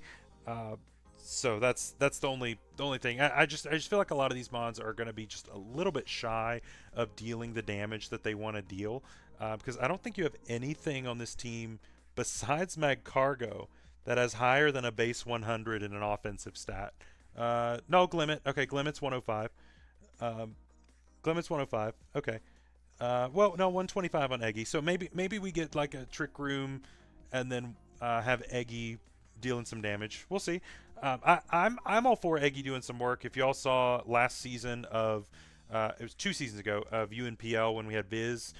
Viz went nuts with a Terra Executor, so Executor can absolutely do things, and I'm excited to see what Gmodlin cooks up with that. Last, I believe this is last, is Derooks, and this will wrap up our. This will absolutely wrap up. We allowed manual weather. Yes, you can do manual weather, so that is totally fine. Obviously, it takes a turn to get that going, so it's a little bit of extra steps. But if he wants to, that's fine. And we did not ban the chlorophyll, so that is absolutely a thing that that could be done. So I could see that being a thing. Definitely something that needs to be spec'd for. Okay, so our final team, we see round one Zebstrika. Now, Zebstrika was not like a top tier Mon at all, and Derooks was not the only person who took Zebstrika round one. He's the only one who took him round one in Showdown, but in Wi-Fi you're going to see that it happened again. So obviously there's something there with Zebstrika. Zebstrika is incredibly fast, and it hits pretty dang hard. It's got really good coverage. So I honestly, it's good. And it might have been a little bit too cheap, to be honest. It might have been a little bit too cheap. Fast electric types are really hard to come by in this format, and to me, despite it not being the 150 base speed, I think that 115 or 116 is going to be a fantastic speed tier. The coverage is great. I mean, it's what base? It's base 100 attack, base 80 special attack. Not the best, but honestly, with the coverage that it gets, it's decent. I think that we're going to see this a lot. I mean, if nothing else, it's a really easy volt switch spam, and so I can see that a lot. It also gets great abilities as well, a couple immunities to electric, so not too shabby there. Also a grass immunity as well, so not too bad there. Mix that with a pretty good fairy in Dash Bun. And I think that's good. Not that this team is weak to fire necessarily, but Well-Baked Body is pretty cool. But I still think it's a pretty good fairy, pretty fast at base 95, so I like that a lot. Altaria gives you some reliable removal with Defog. You get Satitan. I believe this is the only Satitan that that was taken in the entire league, and we do not have any Sheer Force or Slush Rush allowed on it though, so I'm interested to see how this does. I'm hoping that it does work. I really do. I really like Satitan personally, but obviously I really like it with Terra. But Terra, it's too high for Terra, and it doesn't get those abilities. So we'll see. But I mean, it's super fat though. 170 base HP. That's massive. So I think that we're going to see this do at least a little bit of work. Haunter, I sang Haunter's praises earlier. I think it's a great ghost in this format. I think that we're going to see that do a lot of work. Metang, again, I think Metang is probably the best 10-point Mon in this format. It's really good. I would have preferred to have seen it with Terra, but I don't mind the Terra captains here. Except for Zorua. Zorua is a little confusing, and I talked about this last season when That's a Plus One joined us. That's a Plus One had Zoroark and decided to go Terra on it. The only thing about the Zorua and Zoroark and that kind of thing is that you only get the one surprise, right? You only get the illusion to work once. Now, in fairness, if you take a little bit of damage, maybe your opponent won't fall for it the second time and it doesn't matter. But at the very least, your illusion is going to be permanently broken, essentially, once you go for Terra on this. And honestly, its typing is so good. So basically all you're doing is probably going with either normal or ghost in order to boost one of your stab options and go from there. Now, the interesting thing to me is going to be Brionne, though. I think Brionne, while it has an amazing typing already, I think Terra can go even further with it. I mean, Fairy plus Water is incredible. I believe it's already... No, it's just Water. So you could go with Fairy on this just to get that extra typing, but either way, I think it's going to be a really nice Terra option. I don't believe anybody else took Terra Brionne, so I think Derooks is out on his own and doing his own thing, which is cool. Then Raboot comes as well. Reboot is fun. I think that I think it's going to do some work. I think that it's just going to be, you know, baby Cinderace, and I hope that it does well. One thing I really hope does well is going to be Terra Cranidos. I want to see this thing take souls. I really want to see this thing go absolutely nuts. I think it's going to be super fun, Mon. Now it's going to have to be Scarf most of the time, and even then it's not going to be outspeeding everything. But I mean, you go for a Scarf head smash, Terra Rock, there's not a lot that's taking that hit. Cranidos, it might be a baby, but man, that thing hits hard. It's got base, what, 125 attack? So, head smash coming off of that, there is not a lot that's taking that hit. There's not a lot. So, I'm all for seeing that do some work. Really cool. Finally, Yanma and Steenie. I think Yanma's decent in the format. Steenie is going to be cool as a rapid spin pick. So let's take a look at this. So Steenie's our only rapid spinner. We have Defog on Altaria. Not too bad. Those both are probably going to be pretty reliable. Steenie loves the Eviolite, so I think that's going to be decent. We've got a couple of Rockers and a T-Spiker, not horrible. And then we've got quite a bit of momentum. Volt Switch on Zebstrika, 3 U-Turners, Flip Turn Brionne, and some Baton Pass in there as well. So not too bad on that. As far as our type resistances, things like that, we only have one resistance to Dark, and that is Dash Bun. So just something to be aware of on that. The Ghost typing is going to be a little tough, again, because your only resistance is going to be Zorua. And if you bring Zorua and it Terras into, let's say, Ghost type to boost your Ghost type stuff, then you lose that, and then Ghost just becomes free. Something else that's free is Rock. There are no Rock resistances on this team. I don't see a single one. So that's a little bit tough, especially for, you know, not only Stealth Rocks, but also just the few Rock types that are out there. Now, you took probably one of the best offensive Rock types in the format, ironically, which is Cranidos, so that's good. You don't have to face it, but I think that if you've got like a ground type that's just spamming Rock Slide or something like that, that might be pretty difficult to switch into outside of the Metang. So again, if you've got a ground type that's clicking the Edgequake, yeah, you switch in just fine on the Rock move, and then you get nay-nayed by the Earthquake after. So that could be a little bit tough. But besides that, honestly, the typings don't look bad. You've got a very reliable electric immunity, so you're a little weak to electric, but you've got an immunity / resistance on that, so I think you're fine there. Psychic, you've got Metang to take that, otherwise you don't have any other resistances, but again, it's not horrible. Your speed tiers are honestly fantastic. I have no issues with the speed tiers, so I think this is a very interesting team. I don't think there's any other team in this league that's like it, or even what I would call similar. And I think that's awesome. I think that's great. So I really hope that Darux does really, really well with this. I think there's a lot of great tools. Just watch a couple of those weaknesses. But overall, I think this is a super unique team, and I am excited to see what he does. All right, we're halfway through, so let's go ahead and keep on going. We're moving over to Wi-Fi now. So our first Wi-Fi pick is going to be Bradga. Darux Chant Metal, we'll see. We will see. We'll see what happens with it. So we're jumping over to the Frostmoth division. And so for all of you who have been waiting for Wi-Fi, I appreciate you being patient. Most of the people I have seen in the chat have been my Wi-Fi peeps. So it's your time to shine. Here we go.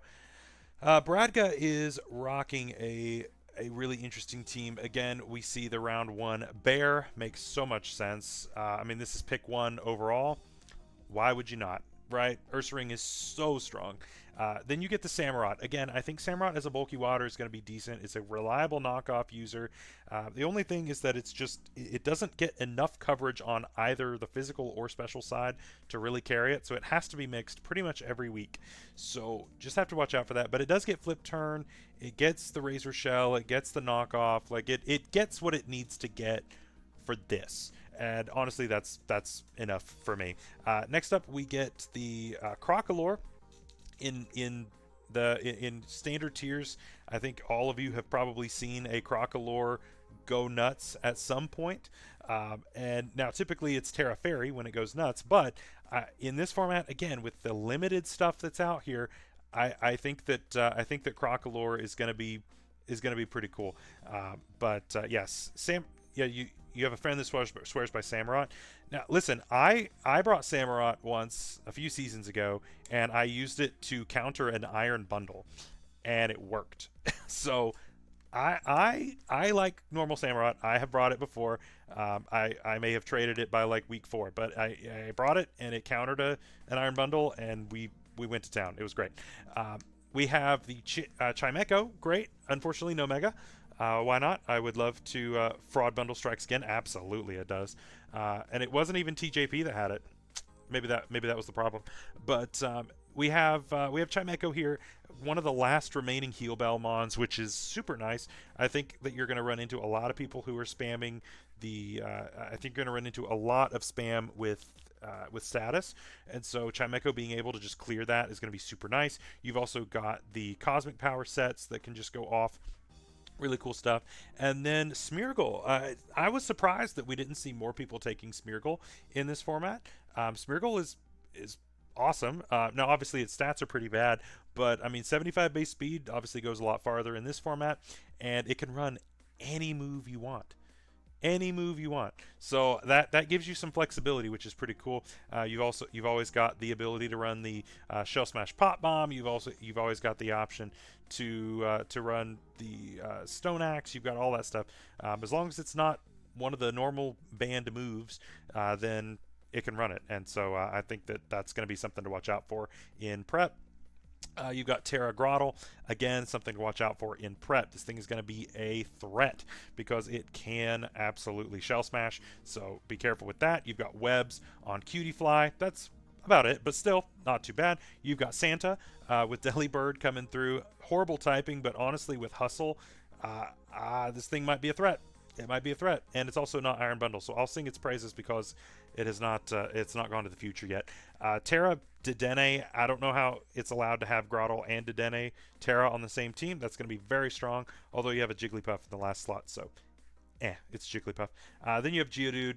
I think you used most of your points on the others. So you have Geodude, and then roaming version of Gimmighoul. Roaming version of Gimmighoul is very weird.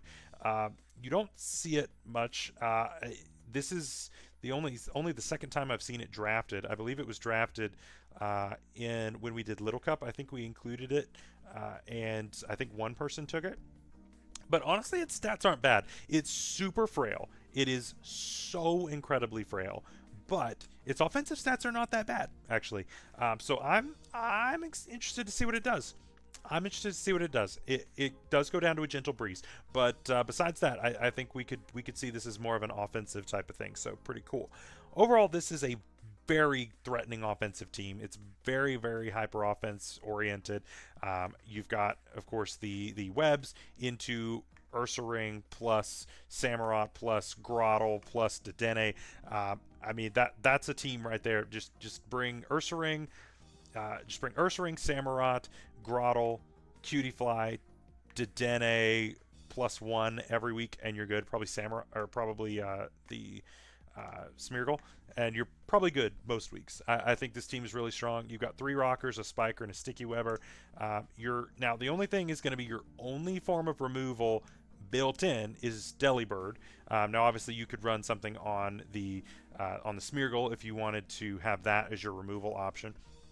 But at least built in, you've only got Delibird, so just that's something to be watchful for. But I mean, it's not a massive deal, I don't think, on this team. You've got quite a bit of momentum as well. You've got Volt Switch, U-turn, Flip Turn, and a few Baton Pass mons, so that's pretty good.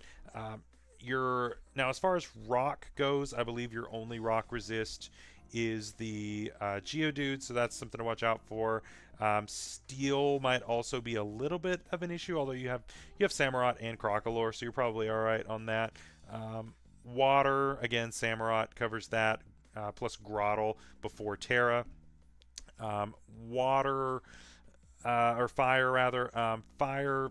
You've got Samurott again, plus Crocalor. So I mean, honestly, I think Samurott plus Crocalor are going to cover your defensive side pretty well. One other thing to watch out for is poison. You don't really have a great poison switch in outside of Geodude, and I don't know that Geodude is coming most weeks. So yeah, poison is pretty spammable into this, at least as a neutral move. So yeah, just something to watch out for on that. But you can always Terra out of that weakness with either Groddle or Dedenne. Or Jigglypuff if you wanted to do that, and help with that into like a Steel type or something, and then you could go from there. Yeah, and then speed tiers, 101 with Dedenne, and then it drops off to 84, 75, and then goes down from there. Not the worst. We've definitely seen worse. Dedenne is going to be super free to just Volt Switch around everywhere, and then Cheek Pouch once it takes a hit. So I think that this team overall is going to be pretty fun. Very offensive, very strong. Next up, we got Grum. Grum has been in the chat today, and so we will go ahead and cover Grum next. Grum has built the most Grum team I have ever seen. This is the most Grum team ever, and I love it. I think it's super fun. You've got Quillfish as your starter. Again, that's so reliable. Round 2 Crab. Oh man, when I saw him take round 2 Crab, I was so excited and glad that I'm not in his division. Crabominable is gonna be super fun, honestly. And if you look at this team, this team is really cool and really loves Trick Room. And you've got some Trick Room setting going on this, and you can do it. The Crab is going to be incredibly hard hitting. It has base 132 attack, I think, which is incredibly high for this format. I mean, that is so strong. And of course, like I said, fighting again is one of the best typings in this format with all of the offensive ice types. Again, you have another ice type here, and you also have the fighting type to hit all those normals, to hit those steals that are trying to resist those normals. Crab in Trick Room is going to be absolutely insane to deal with. So I think it's going to be really good.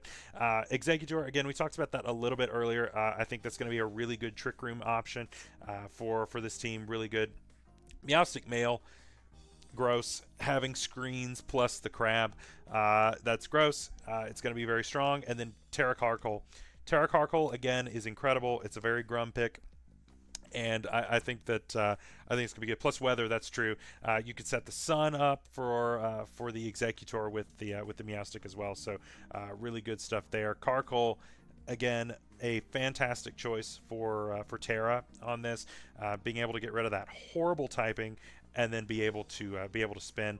That's true. Rain for Quillfish. That's true. And Whiscash. Yeah, Whiscash is going to be super fun. Now, listen, you gotta bring the future sight on Whiscash at least once, just for the memes. It's gonna be great. Sheer Force Toucanon. That's true too. Toucanon. I'm a Toucanon believer personally, especially since it has Trailblaze now. It's pretty slow, but Trailblaze can really make that up. Base 60 at +1 can do quite a bit in this format, and so I'm a Toucanon believer. I really am. I think it's going to do well. I think the typing for Whiscash is going to be great. It gets pretty good coverage. It gets Ice Beam, Earth Power. You can be physical or special with it, honestly. So it's got, I think it's within like 2 points, I think, between its attack and special attack, and it gets good coverage on both sides. So you can do either one, and your opponent has to prep for both. So that's really good. Or Koryo Sensu is nice. Gives you spin blocker. Gives you that Hurricane if you decided to go with the Rain. So yeah, this is kind of a Rain team in disguise, which I think is cool. But you don't have to. Like, this isn't a team that says I need the Rain in order to function, but it likes it. And again, speaking of Rain, you've also got the huge power allowed Meryl, which could be interesting. You know, choice banded Meryl in the Rain, Terra Water. That's fun. That's fun. And then Magnemite, Click and Thunder. That could be fun too. Is it going to do a ton of damage? Probably not. But still could be fun. 95 special attack though. Not that bad. Base 20 attack on Meryl with huge power. It's not incredible, but you know, it could be worse. So I don't know. I could see this being good. At the very least, gives you a boost to the Aqua Jets and things like that. And so that could be good. Plus rain. So overall, it's an incredibly offensive team. This is Grum taking his favorites, and I wouldn't want it any other way.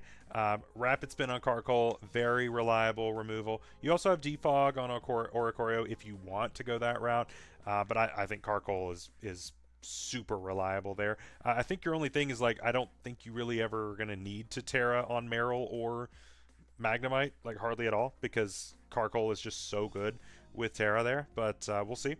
You got 2 Rockers, 3 Spikers, and a T-Spiker. Fantastic there. 5 means of momentum, not bad. As far as your typings go, honestly, it's pretty strong. There's not anything that's like glaring. Yeah, there's not really anything glaring. You've got 2 resistances to Dragon, and one of those is Meryl, and the other is Magnemite. That's the only thing that I would consider. But I mean, if you go Terra Fairy on Carkol, then who cares? So you're fine there. You've got a few weaknesses to Ghost, but you've got a Quillfish right there and a Toucannon right there, so that's fine. Yeah, overall, this team is super strong. It's really good. I really like Grum's team. The speed tiers look pretty good overall. You got 104 down to 93, great. 85, great. Drops off to 60, but I mean, yeah. So like some base 80s and 75s might have a little bit of a time, but I mean, besides that, I mean, it's pretty reasonable to imagine that you're going to bring Meowstic most weeks, that you're going to bring Quillfish every week. Oricorio seems pretty likely a lot of the time. So, I mean, you need to be ready for all of those mons. So, overall, I think Grum built an absolutely incredible team, and he brought what he likes. And I think when those two things come together, you get something great. So, absolutely impressed with Grum's team. I'm excited to see what he does with it. Next up is Frito. Frito coming back to us after a little while, and I'm excited to see what he has cooked up here. We see, of course, the round 1 Sneasel makes absolute sense. How it made it to round 5 in the Showdown divisions, I have no idea. But here we are at round 1 where it belongs. We have Clefairy. Now, Clefairy is interesting. I believe that this is the only Clefairy that was taken in the entire draft.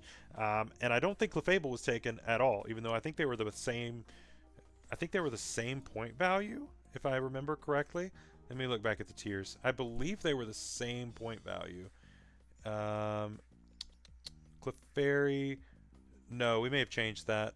But yeah, Clefairy, I mean, it was decently high. It was like 16 points. But it's... We'll see how it does. I think as a Eviolite as a pure fairy, I think that's helpful. Its coverage isn't incredible. Obviously, it's known a little bit more for its doubles prowess, but we'll see how it does here in singles.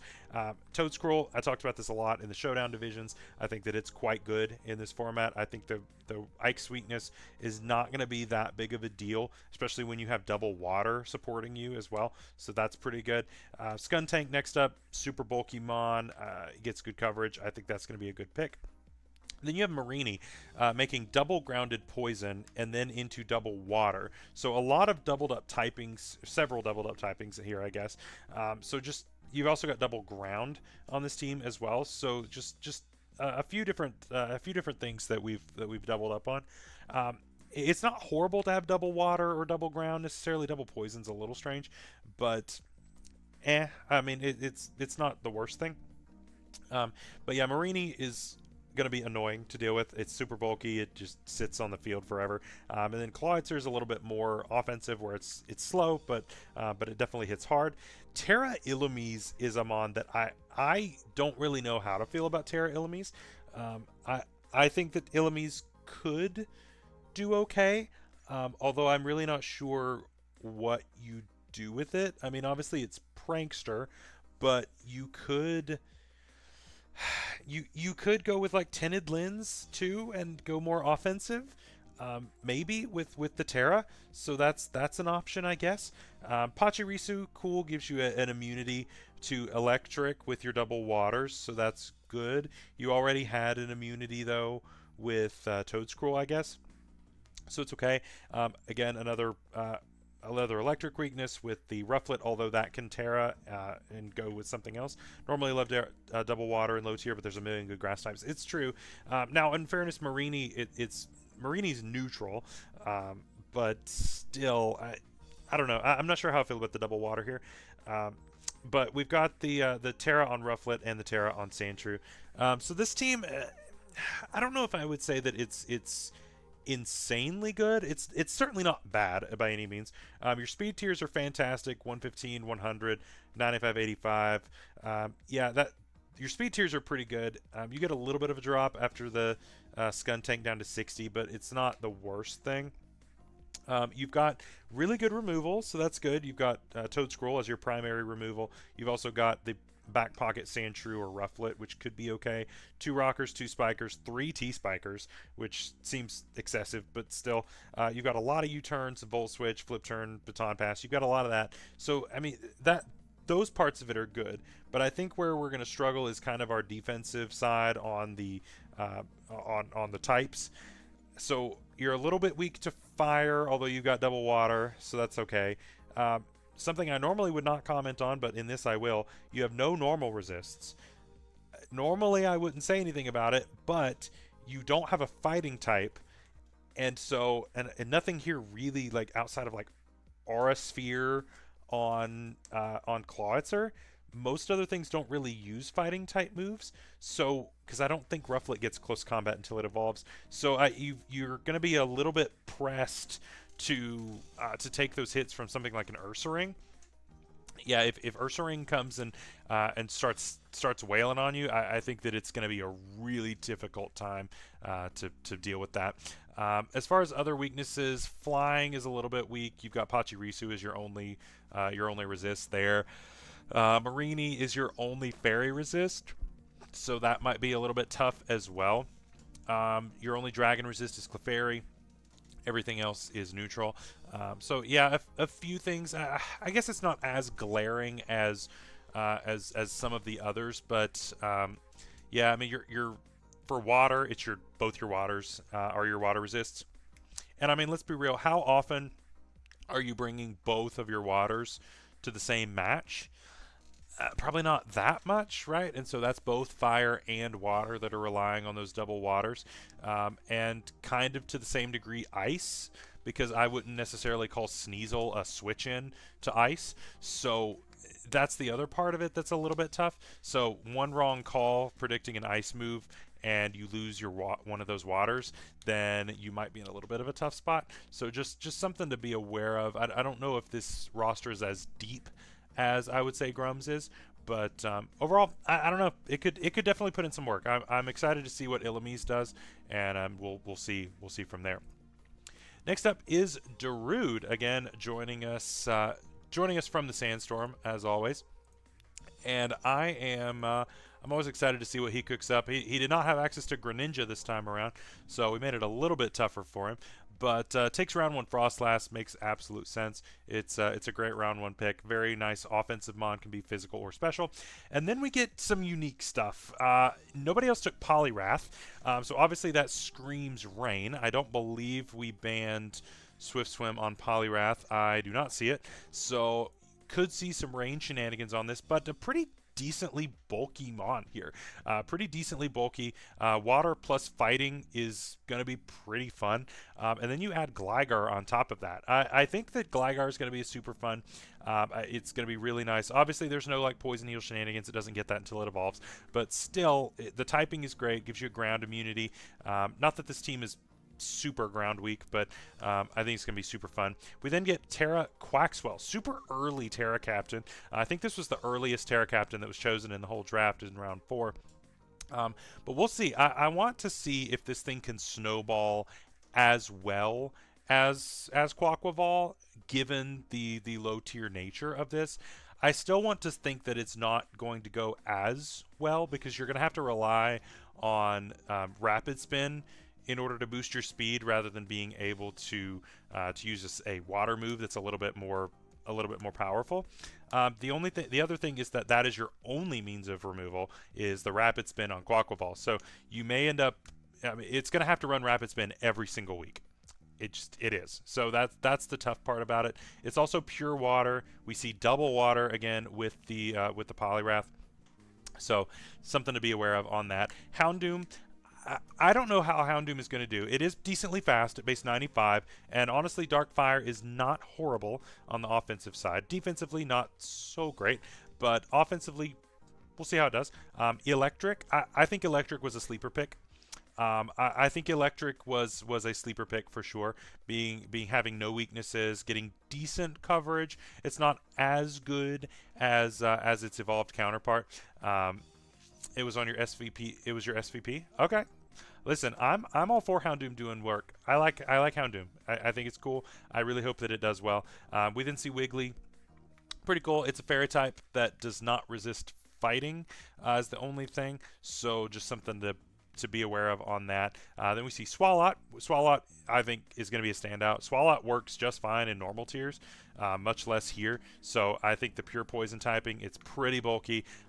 I could see it doing work in this one. And then, of course, we see the Terra Cranidos again. I think Cranidos is going to do work.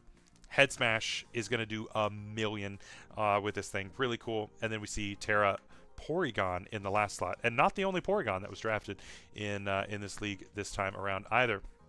So let's jump into this one. Again, Rapid Spin is limited. Removal is super limited on this team. And Quaxwell is the only one. So that's one thing I would be cautionary on. I'm going to change the music on this, actually. I feel like we've been playing that same music for long enough.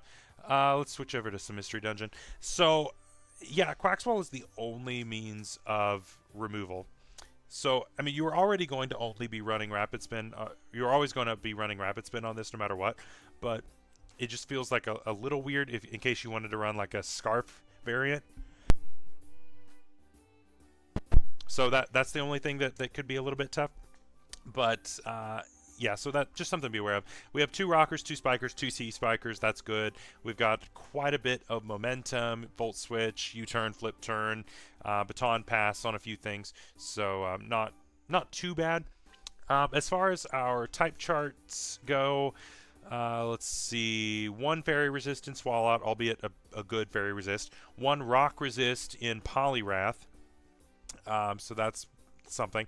1 Psychic Resist in Houndoom. So just something to be aware of on that. Let's see. Electric, ironically, and Gligar are your switch-ins on that. So a little limited there. Water, of course, your 2 water types are your resistances there. Are you going to be bringing both of those water types every week? Probably not. Although Poliwrath is an immunity, so that's helpful in deterring. So yeah, there's a few things to watch out for here. It's not horrible as far as the typings go by any means. Speed tiers not that bad. 110, 95, 85, 70, 65. So that covers pretty darn well. So I'm okay with that. Yeah, so I mean it's a pretty good team. I could see it being hazard stacked pretty hard is the only thing. And I could see you being forced to running boots a little bit more than what you would like. But overall, I think that the offensive prowess is there amongst Houndoom, Frostlass, Poliwrath probably. You could even run like an offensive Gligar. I could see that being successful. Of course, Cranidos with like Scarf, Terra Rock is going to do a ton of damage. So I don't know. We'll see. I think the team could do well. I don't think it's bad at all. I just think that there are a couple of type weaknesses that may end up causing some holes. Next up, we have Wreck-It Mike coming back to us. I'm excited to have Mike coming back to us for another event. He, of course, did our Summer Slam in doubles and did very, very well in that as well. He and Horizon, I believe.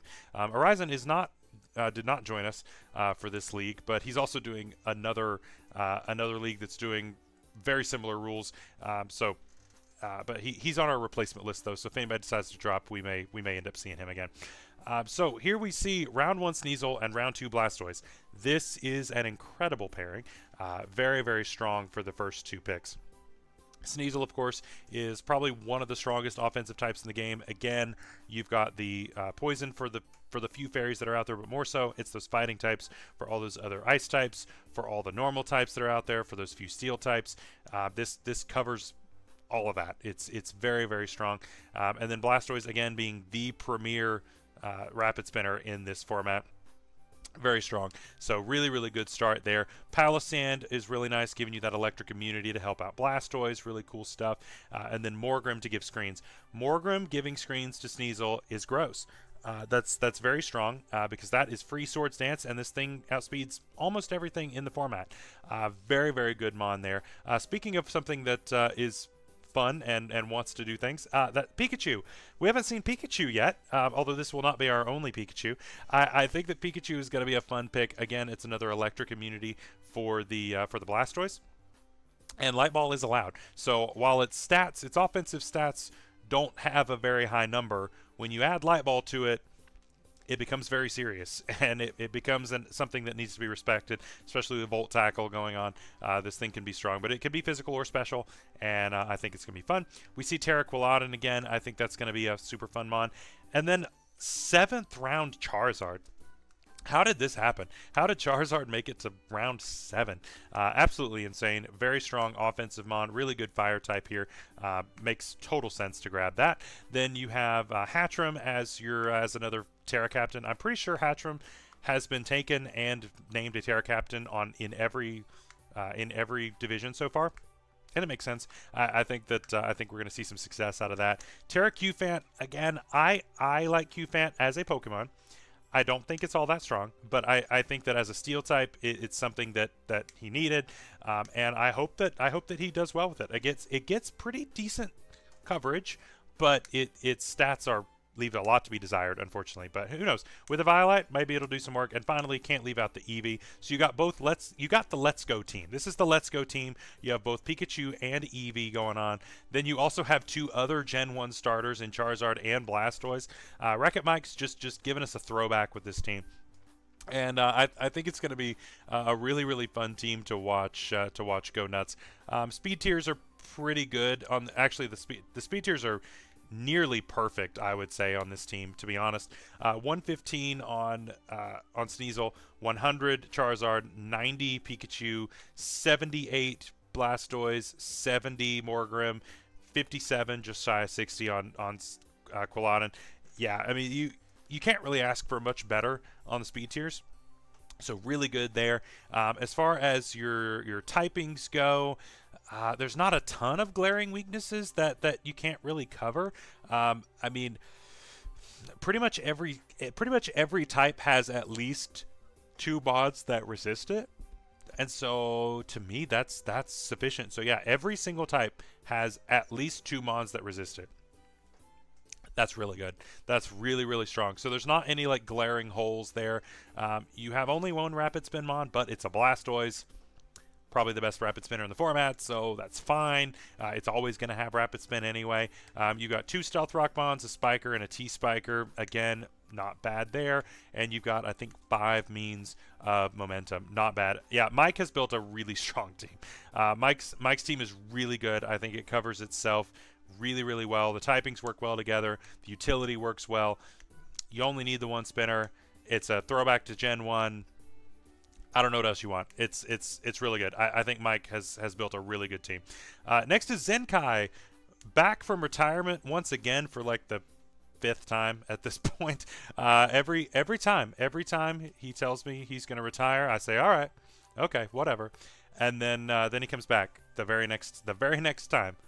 It's great. So this is what Zenkai has put together, and it's a very offensive team. Zenkai loves to build very, very offensively, and this is absolutely no exception.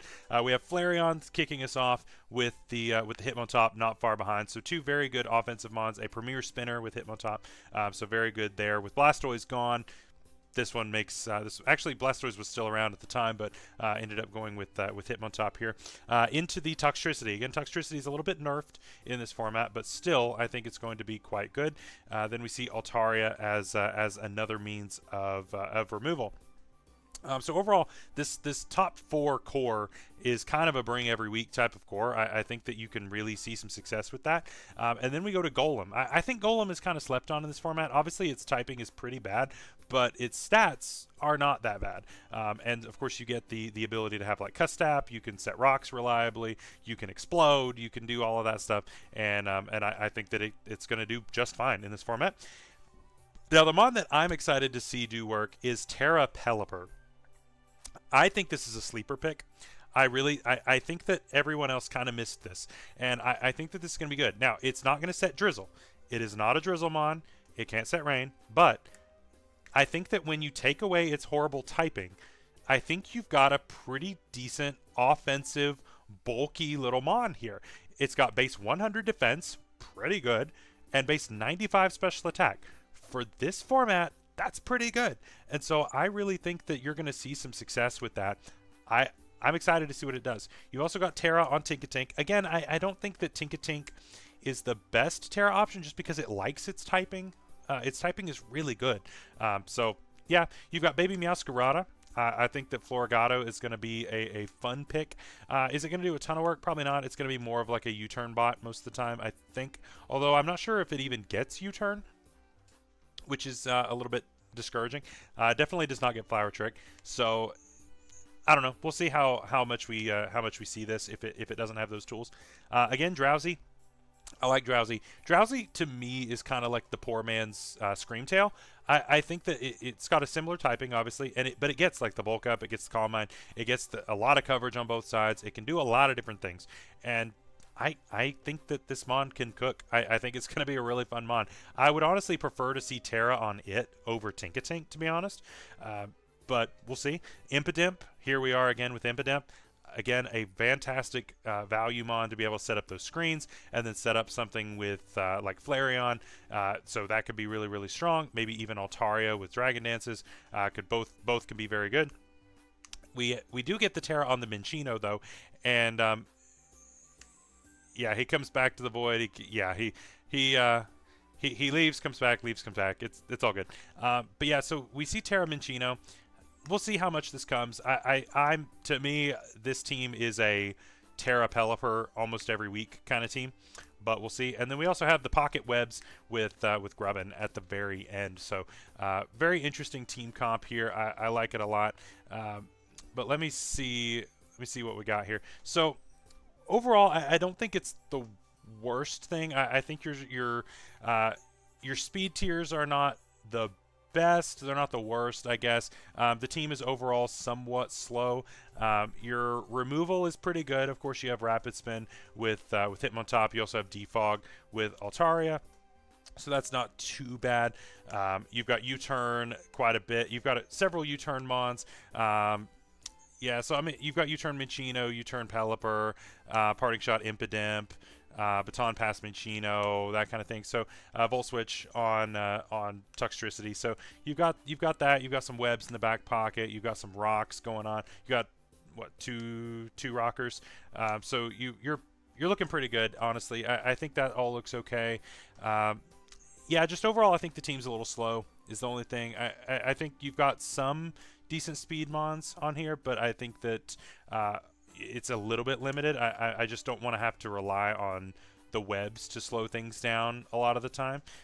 But you know, if you can set up screens and then get webs at the same time, you might just be cooking. You might be doing all right if you can set up the Drowsy and things like that. So I don't know. We'll see. I think that I think that Zenkai probably if I know Zenkai at all, it's that Zenkai is going to have his week 1 match, win or lose, and then within the first couple of weeks, he's going to blow all his transactions.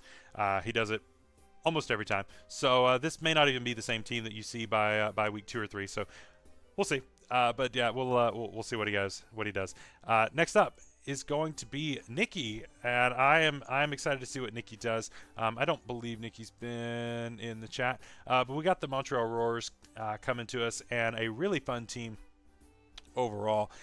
Let's get his up here. So we've got the Quillfish lead with Normal Rotom. I think Normal Rotom was a little bit slept on in this format as well. Normally you see Normal Rotom taken in standard tiers as kind of a means of reliably dealing with things like Great Tusk. But in this, I think you're going to see it deal with a lot of things here just as well. It's immunity to fighting. It's immunity to ground. I think that's cool. I think that's pretty cool. So we've also got things like the Pyroar here, pretty good speed at 106. You've got the Spite Ops in order to set all of the hazards, really good. You also got Cryogonal at waste 105 speed, not bad. Then we got Terra Krokorok, Terra Glimmet. Those back-to-back, I think, are going to be really, really cool. And I think that you're going to see some really strong stuff. Again, Glimmet is surprisingly quite strong. It did incredibly well when we did Little Cup not terribly long ago. And so now it being allowed here, I still think it's going to do well. You get Azumarill next. No huge power, but still, that gives us a grass immunity then most of the time. And so that's not too bad. Not that this team is particularly weak to grass, but still gives it an immunity, so that's nice. Speaking of weak to grass, though, Mudbray. Mudbray, again, I think is going to be a nice pick. It was pretty cheap. I think it was only like 6 points. But being able to have stamina is great. It does not get body press, unfortunately, but it gets pretty much everything else, and so you still get the Edgequake coverage and things like that. And then finally, another Terra Zoroark Hisui. I talked about this a little bit earlier. I'm not the biggest fan of Terra on the Zoroarks and the Zoroas, just because your illusion is broken as soon as you use this once. Now, if you can pick up a key KO and it gives you the extra damage that you need, then okay. But I think that's going to take a lot of planning, and if your opponent doesn't do exactly what you want him to do, that's where things get a little bit tough. So to me, I would much rather Terra Krokorok or Glimmet pretty much every week, but maybe we'll see that Pocket Zorua come out one of these weeks. So but overall, I like the team. There's a lot of mons that I like on it.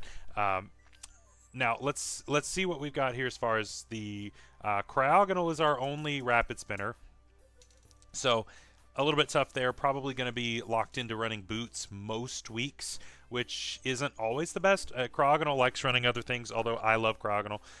It gets recover, it gets a lot of things. Its typing is really the only thing that holds it back. So hopefully we'll see it shine.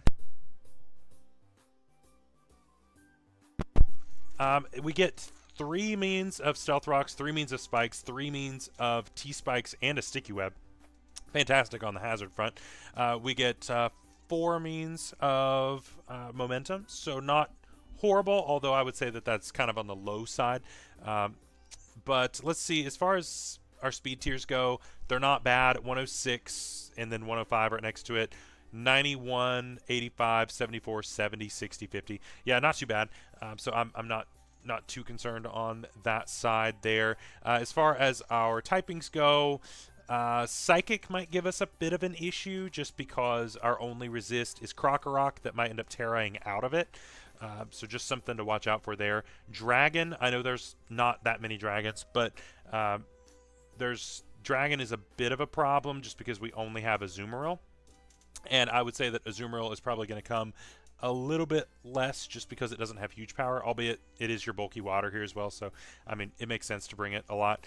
Speaking of water, water may also be one to look at, but you've also got double water with Quillfish and the what's it called? The Azumarill. So, yeah, I mean, overall, it's not horrible. I've certainly seen some weaker teams on that, but yeah, just watch out, I guess, for the Psychic types would be the big thing, as limited as they are. But yeah, Krokorok might not be the best overall, but yeah, I think it's a great team. I think it's gonna be a fun team, pretty offensive, so really fun stuff there. And finally, we have Nick. Nick, of course, looking to get yet another Gucci belt, and we'll see if he can get it. Nick always builds absolutely insane teams, and I have a feeling that this is going to be no different. Again, we see the round 1 Zebstrika. Again, I think Zebstrika was probably a little too cheap for what it should have been, but oh well, it's too late now. And so yeah, we're going to see it hopefully taking a dominant position here. Then we also see Hitmonchan for removal, and the first Bombardier. There will be another, but the first Bombardier. I think Bombardier is going to be super fun in this format. It was super high points. I think it was like 19 points, 18 points, but it's really strong. Of course, it's 3 stabs because of Rocky Payload, and I think it's gonna be very fun. Then you get 2 Terra Captains that are absolutely nuts and should not have been allowed on the same team, but here we are. We get both Metang and Pupitar. That is insane. Those are both going to be very strong Terra Captains. For somewhat different reasons, but I mean, to me, I think those are probably the two strongest Terra captains in this format, honestly. And here they are both on the same team. So very, very good stuff. Maybe Dedenne is up there, but I think that it's going to be very, very difficult to deal with those two and to try to prep around each one. Because I mean, Pupitar is pretty good. It just has rough typing. So you go like Terra Fairy on it, and you're doing great. Even Terra Water, I mean, Terra Steel. There are a lot of different types that can work on it. Most of the time, I would say Terra Fairy is probably going to be your go-to. And then you can just set up curses and live forever. But, yeah, really cool. Drakloak is next. Now, this is one pick that I'm not a huge fan of. I think that Drakloak is kind of a trap because it doesn't really get all that much coverage. I don't think its stats are amazing outside of its speed being 102. But its coverage is pretty limited, so I'm not a huge fan, especially with Tatsugiri right next to it being another dragon. We probably could have taken a better ghost than Drakloak, but maybe he was looking at it for the speed tier. I'm not sure, but yeah, with Tatsugiri being right next to it, Tatsugiri being another rapid spin option, another dragon, you get some other great utility there. Another spinner as well, Torkoal. Torkoal, again, is another rapid spin option. It's a Shell Smash option, and I want somebody to get a Torkoal Shell Smash sweep this season. I need it to happen. Somebody. I think there are 3 Torkoals out there. Somebody please do it, and I can't wait to see it. Then we see at the last 2 spots, we see Snubbull and Tarantula. I think that this team is very strong. It's very much a Nick team. Nick drafts incredibly broken every single time, and this is no exception. We see 2 incredible Terra captains. We see Zebstrika in the lead. It's a very spammable Volt Switch Mon. And then you've also got the pocket webs with the Tarantula at the very end. Really cool stuff. 4 Stealth Rockers, a Spiker, a T-Spiker, and a Weber. 3 Rapid Spin Mons with Hitmonchan, Tatsugiri, and Torkoal. And then a pretty good list of Momentum Mons. Volt Switch, 2 U-turns, 4 Baton Passes, and a Parting Shot. So not too bad there. Our speed tiers are not horrible. Base 100s, as I know there's not a ton of them, but base 100s are going to love this team just because they're not going to outspeed the Zebstrika or the Drakloak anyway, and so they get a bit of a buffer down to the 82 on Bombardier and Tatsugiri. Now beyond that, after that, it really isn't a huge deal, and you've got a lot of really slow Mons, but we don't have Trick Room. Honestly, I would have liked to have seen Trick Room on this team, because otherwise I think you're going to be relying on webs a lot, just to help with the speed control. Just with those kind of, you've got base 51, base 50, base 30, base 20, base 20. But the rest of the team I think is decently fast. So maybe we'll see success without it. I mean, you've got 6 Mons that are above it. So, but none of those are your Terra captains. But we'll see how that one goes. As far as typings go, Ghost is a little bit of a problem as it is, just because Bombardier is your only Ghost resist. Metang might end up tearing out of being a fairy resist, so you could have Torkoal being your only fairy resist. Ground, how often do you bring Tarantula, and would I consider that a ground immunity? Not really, so that means Bombardier is your only other one. So that's a thing. And then Ice, again, if Metang gets out of the steel typing, then it becomes just the Torkoal. So yeah, just a couple of those typings, but I mean overall this is going to be a really hard-hitting offensive team, and I think Nick is going to do very well as always. Nick always builds incredibly strong teams and always does well, so I'm excited to see what he does with that. All right, we are moving on to the final division, not just the final division of Wi-Fi, but the final division of the whole thing.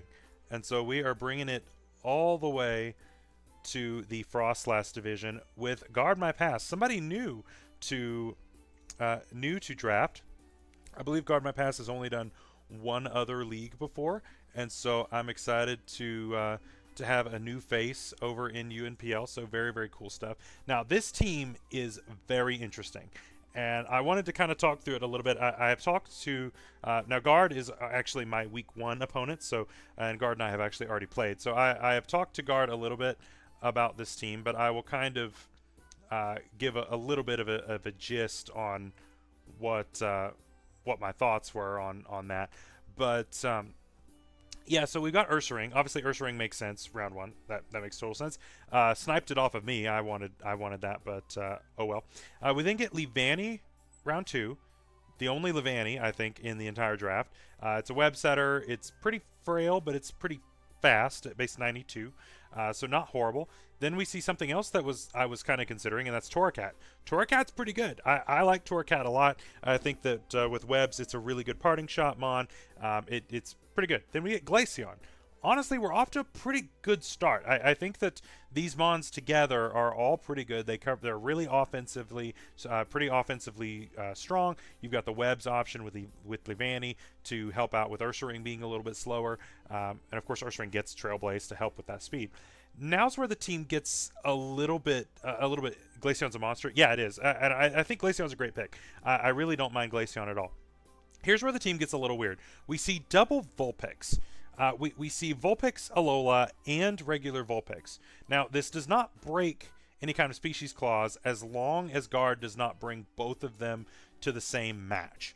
As long as it's only one or the other, then you're good. And you'll kind of see that this team kind of teeters between having a hail/snow mode and a sun mode. Sometimes that can work. Sometimes it doesn't, right? Because you've got Levani that can do chlorophyll shenanigans. But you've also got the Vulpix that wants to set up like the Veils and then let the Glaceon fire off blizzards. So you've kind of got both of those going on. Executor, of course, being able to do chlorophyll stuff as well. So it can make it a weird. It can make it a little weird to prep for sure. Yeah, Crep says it makes it weird to prep for. Yeah, it certainly does.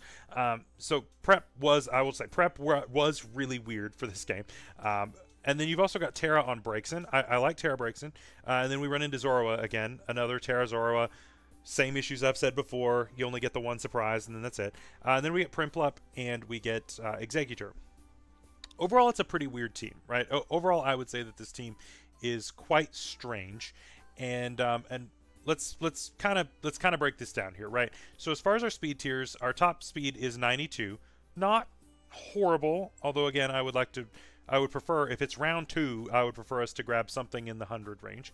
90 on Torracat, great speed there. We drop back to 73, so mid 80s mons are doing okay, but it's not horrible. Then you get a bunch of 65s. A 55, 55, and a 50. So I would say this team's probably susceptible to Trick Room, although you do have Trick Room on your Executor.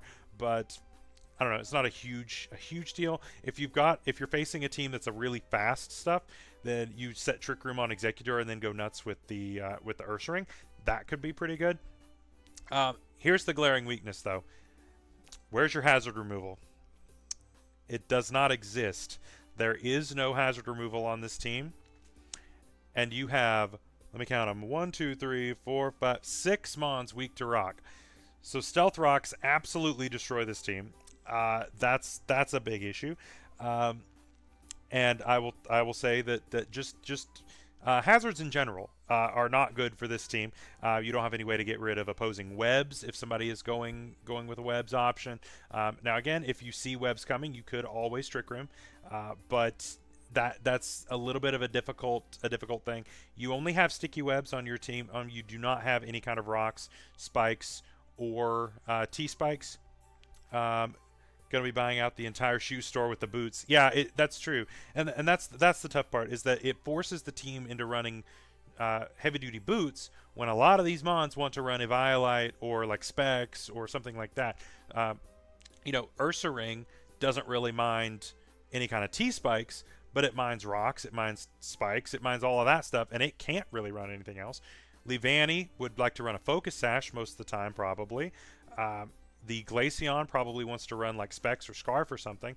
So you're taking away all of these options. Vulpixes are going to want to run their respective rocks, or Alola is going to want to run like Light Clay or something. So a lot of these mons that are weak to rock don't really want to run boots, but they have to in order to not take a ton of damage from Stealth Rocks. So that's going to be really, really difficult to deal with there.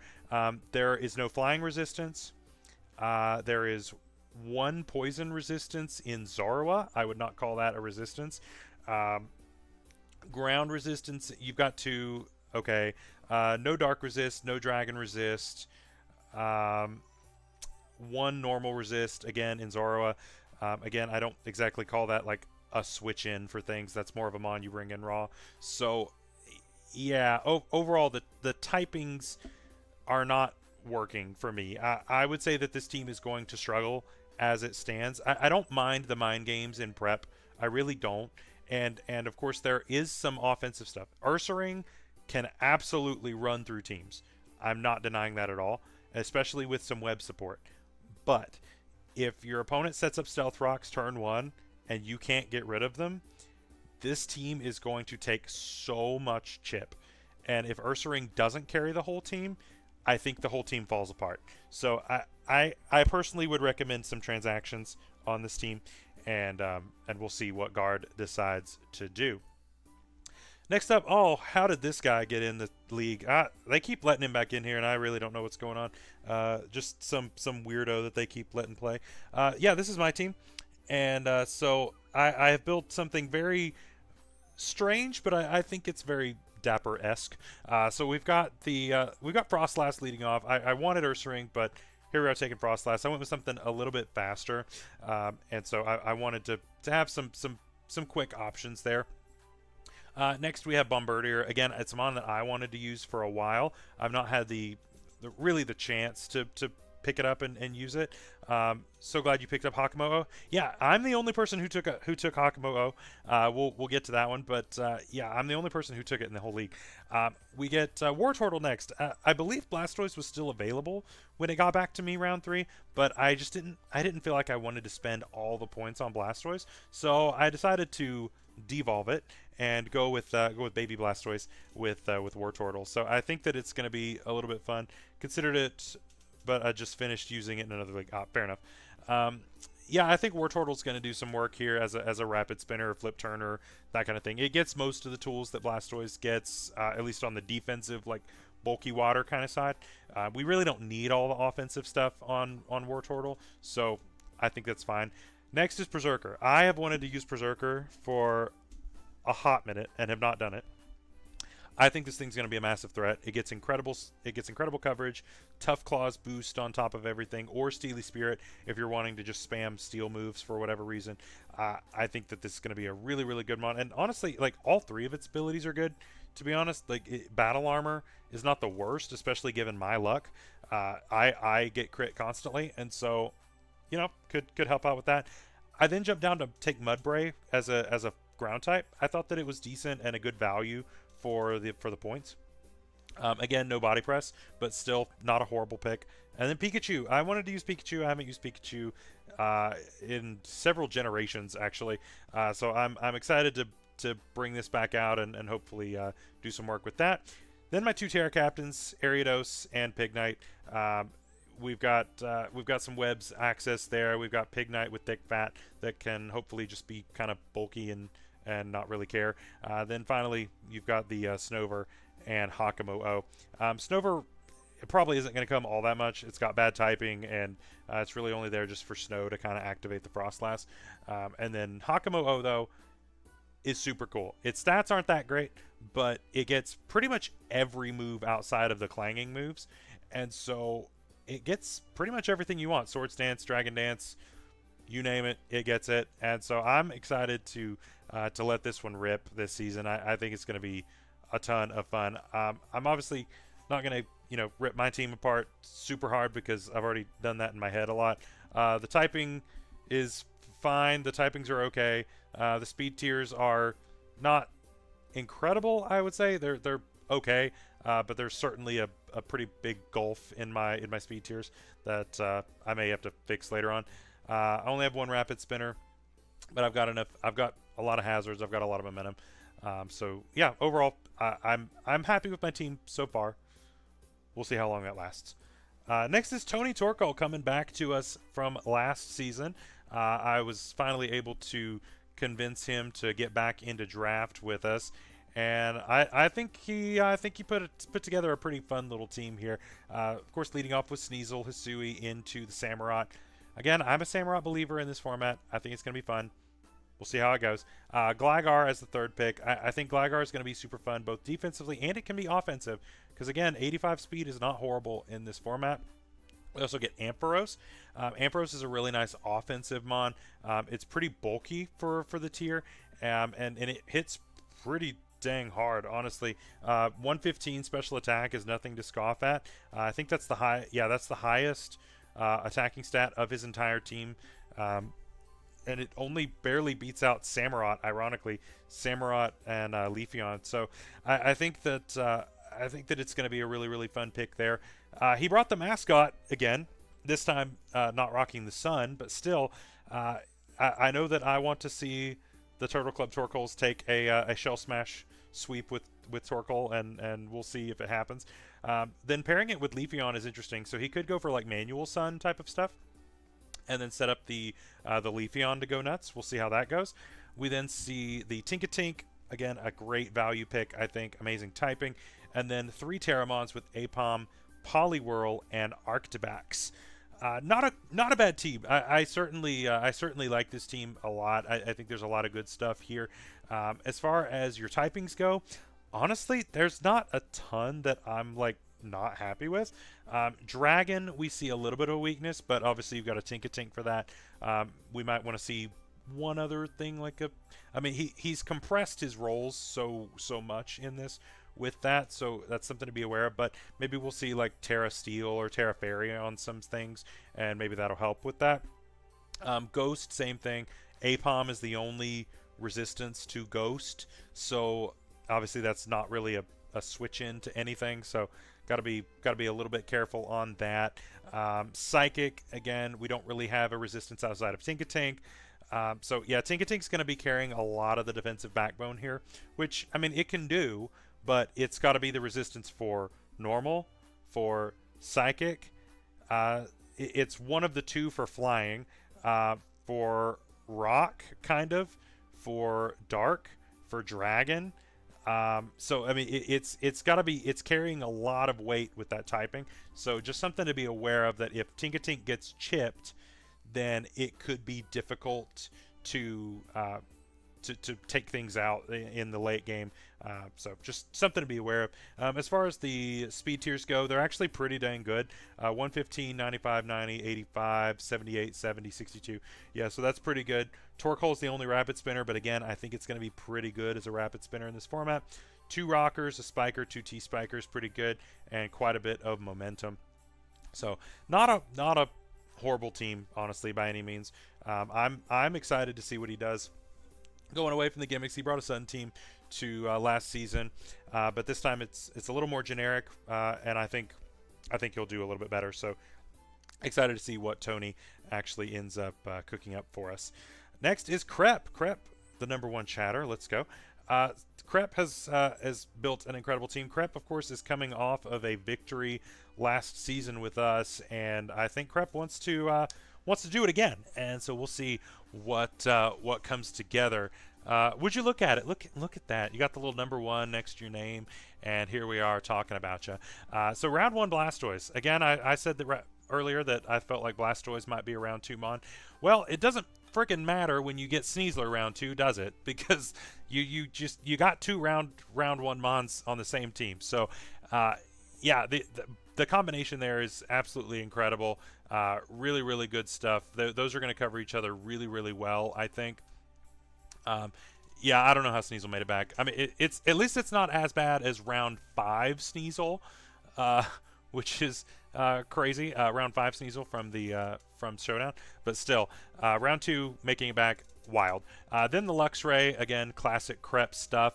We get No Sun Ninetales. That's still a Healing Wish mon. That's still an offensive mon. That's still a Baton Pass mon. I think that we're going to see some work put in with that. So still Will-O-Wisp as well, fast Will-O-Wisp. So I could see this doing work. And honestly, I see this being a really good mon in combination with like Luxray and with the Haunter in order to set up like Hex type stuff. I could see that being good. And Haunter, of course, being able to set up T-Spikes and also Toxic. But yeah, setting up like setting up some hex stuff with Haunter. Gross. Gonna be pretty strong. I like that a lot. Then we see the Terra Viper, another classic Crep bring. Really cool. Terra Rhyhorn. I'm excited to see how Rhyhorn does. I think we all know that Terra Rhydon and Rhyperior are both really strong. So I'm excited to see what the baby one does and see if it can impress its parents as much. We already talked about the Haunter, Bayleaf again coming out here, Crep taking all the favorites, and then Drowsy. Again, I've sung Drowsy's praises this whole stream as well. I think Drowsy is really slept on because of its ability to hit from both sides. I think that it's really good. It gets bulk up, it gets calm mind, it gets coverage that works on both sides. I'm excited for it. Then Terra Zorua. Again, I've been talking about Zorua. I know I've been saying that I don't really like it. Again, it becomes a one-time use thing. Now, if you make the most out of that one-time use and it works, okay, great. But you have to get it right on that one turn, and after that, you basically don't have an ability. You have 2 points, yes, so I'll take this. Yeah, and that's totally fair too. Both Zoruas were 2 points, I think. But yeah, that's the only thing is that I don't. To me, if I have the choice between Seviper, Rhydon, and Zorua, I'm never choosing Zorua, like ever. I'm choosing either Seviper or Rhydon pretty much every time. And then finally we have Doduo. Doduo is going to be fun. I want to see at least 1 kill from Doduo this season. Get me at least 1 kill and I'll be happy. But very fun stuff. Hazard removal wise, only one option, but again, Blastoise, it's coming every week. It's going to have rapid spin every week. It doesn't really mind. So that's not really a big deal. We only get rocks and T-spikes. It's not a huge deal to not have spikes or sticky web. So not a big deal. Honestly, like I said, I think toxic spikes are going to be a big deal just to be able to set up some like late game hex sweeping with the Haunter. I could see that being really strong. And then we've got quite a bit of momentum. We've got 5 momentum options. Not too shabby there. As far as our types go, we're a bit rock weak. Rhydon covers our rock weakness, and that's our only option. So just something to be a little bit aware of there. Besides that, there's not really anything glaring. I think we're looking okay. We have a lot of things that are weak to ground, but we've got a Levitate Mon, and I don't think there's really anything that's like Mold Breaker ground type move outside of like maybe like Fracture, but nobody took Fracture, so I don't think we're really worried about that. So I'm not worried about it.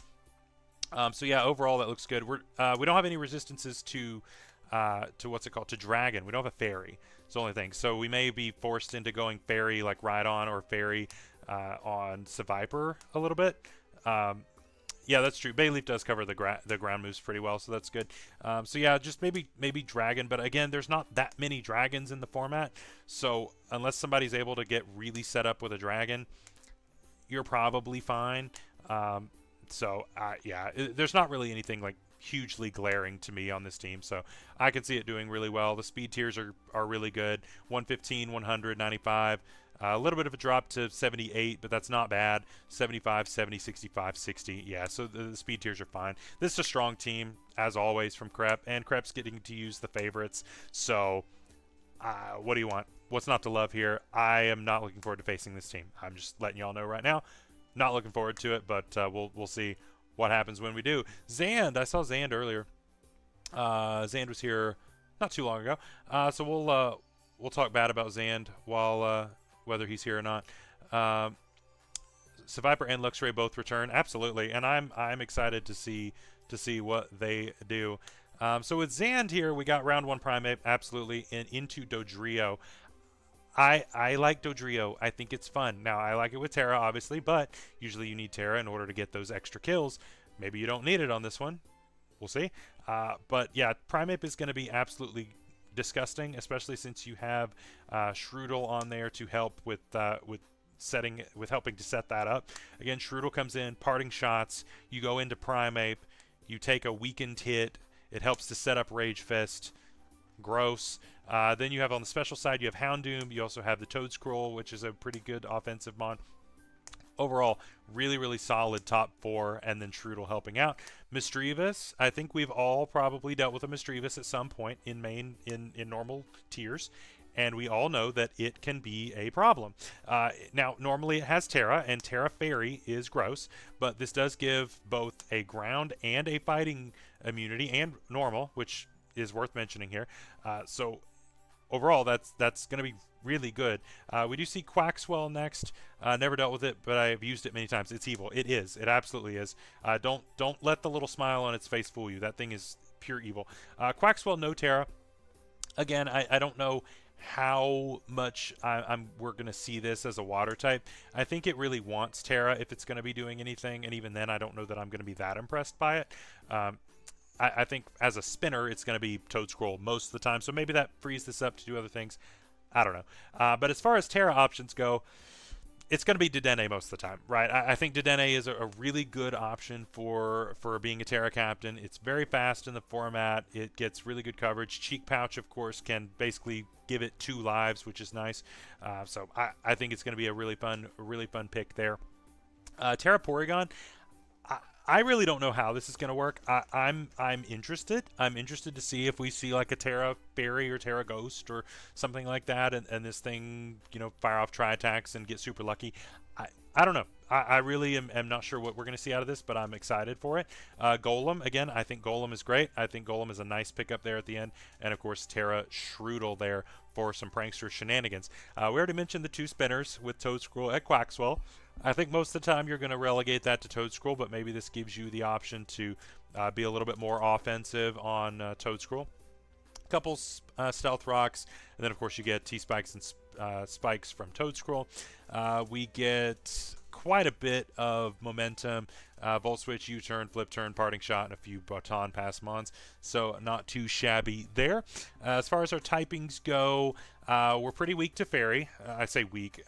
We don't have a resistance outside of Shroodle, which may end up tearing out of it. If it goes for Terra Dark to go against other Prankster Mons, then you have absolutely no weakness. You have no resistances.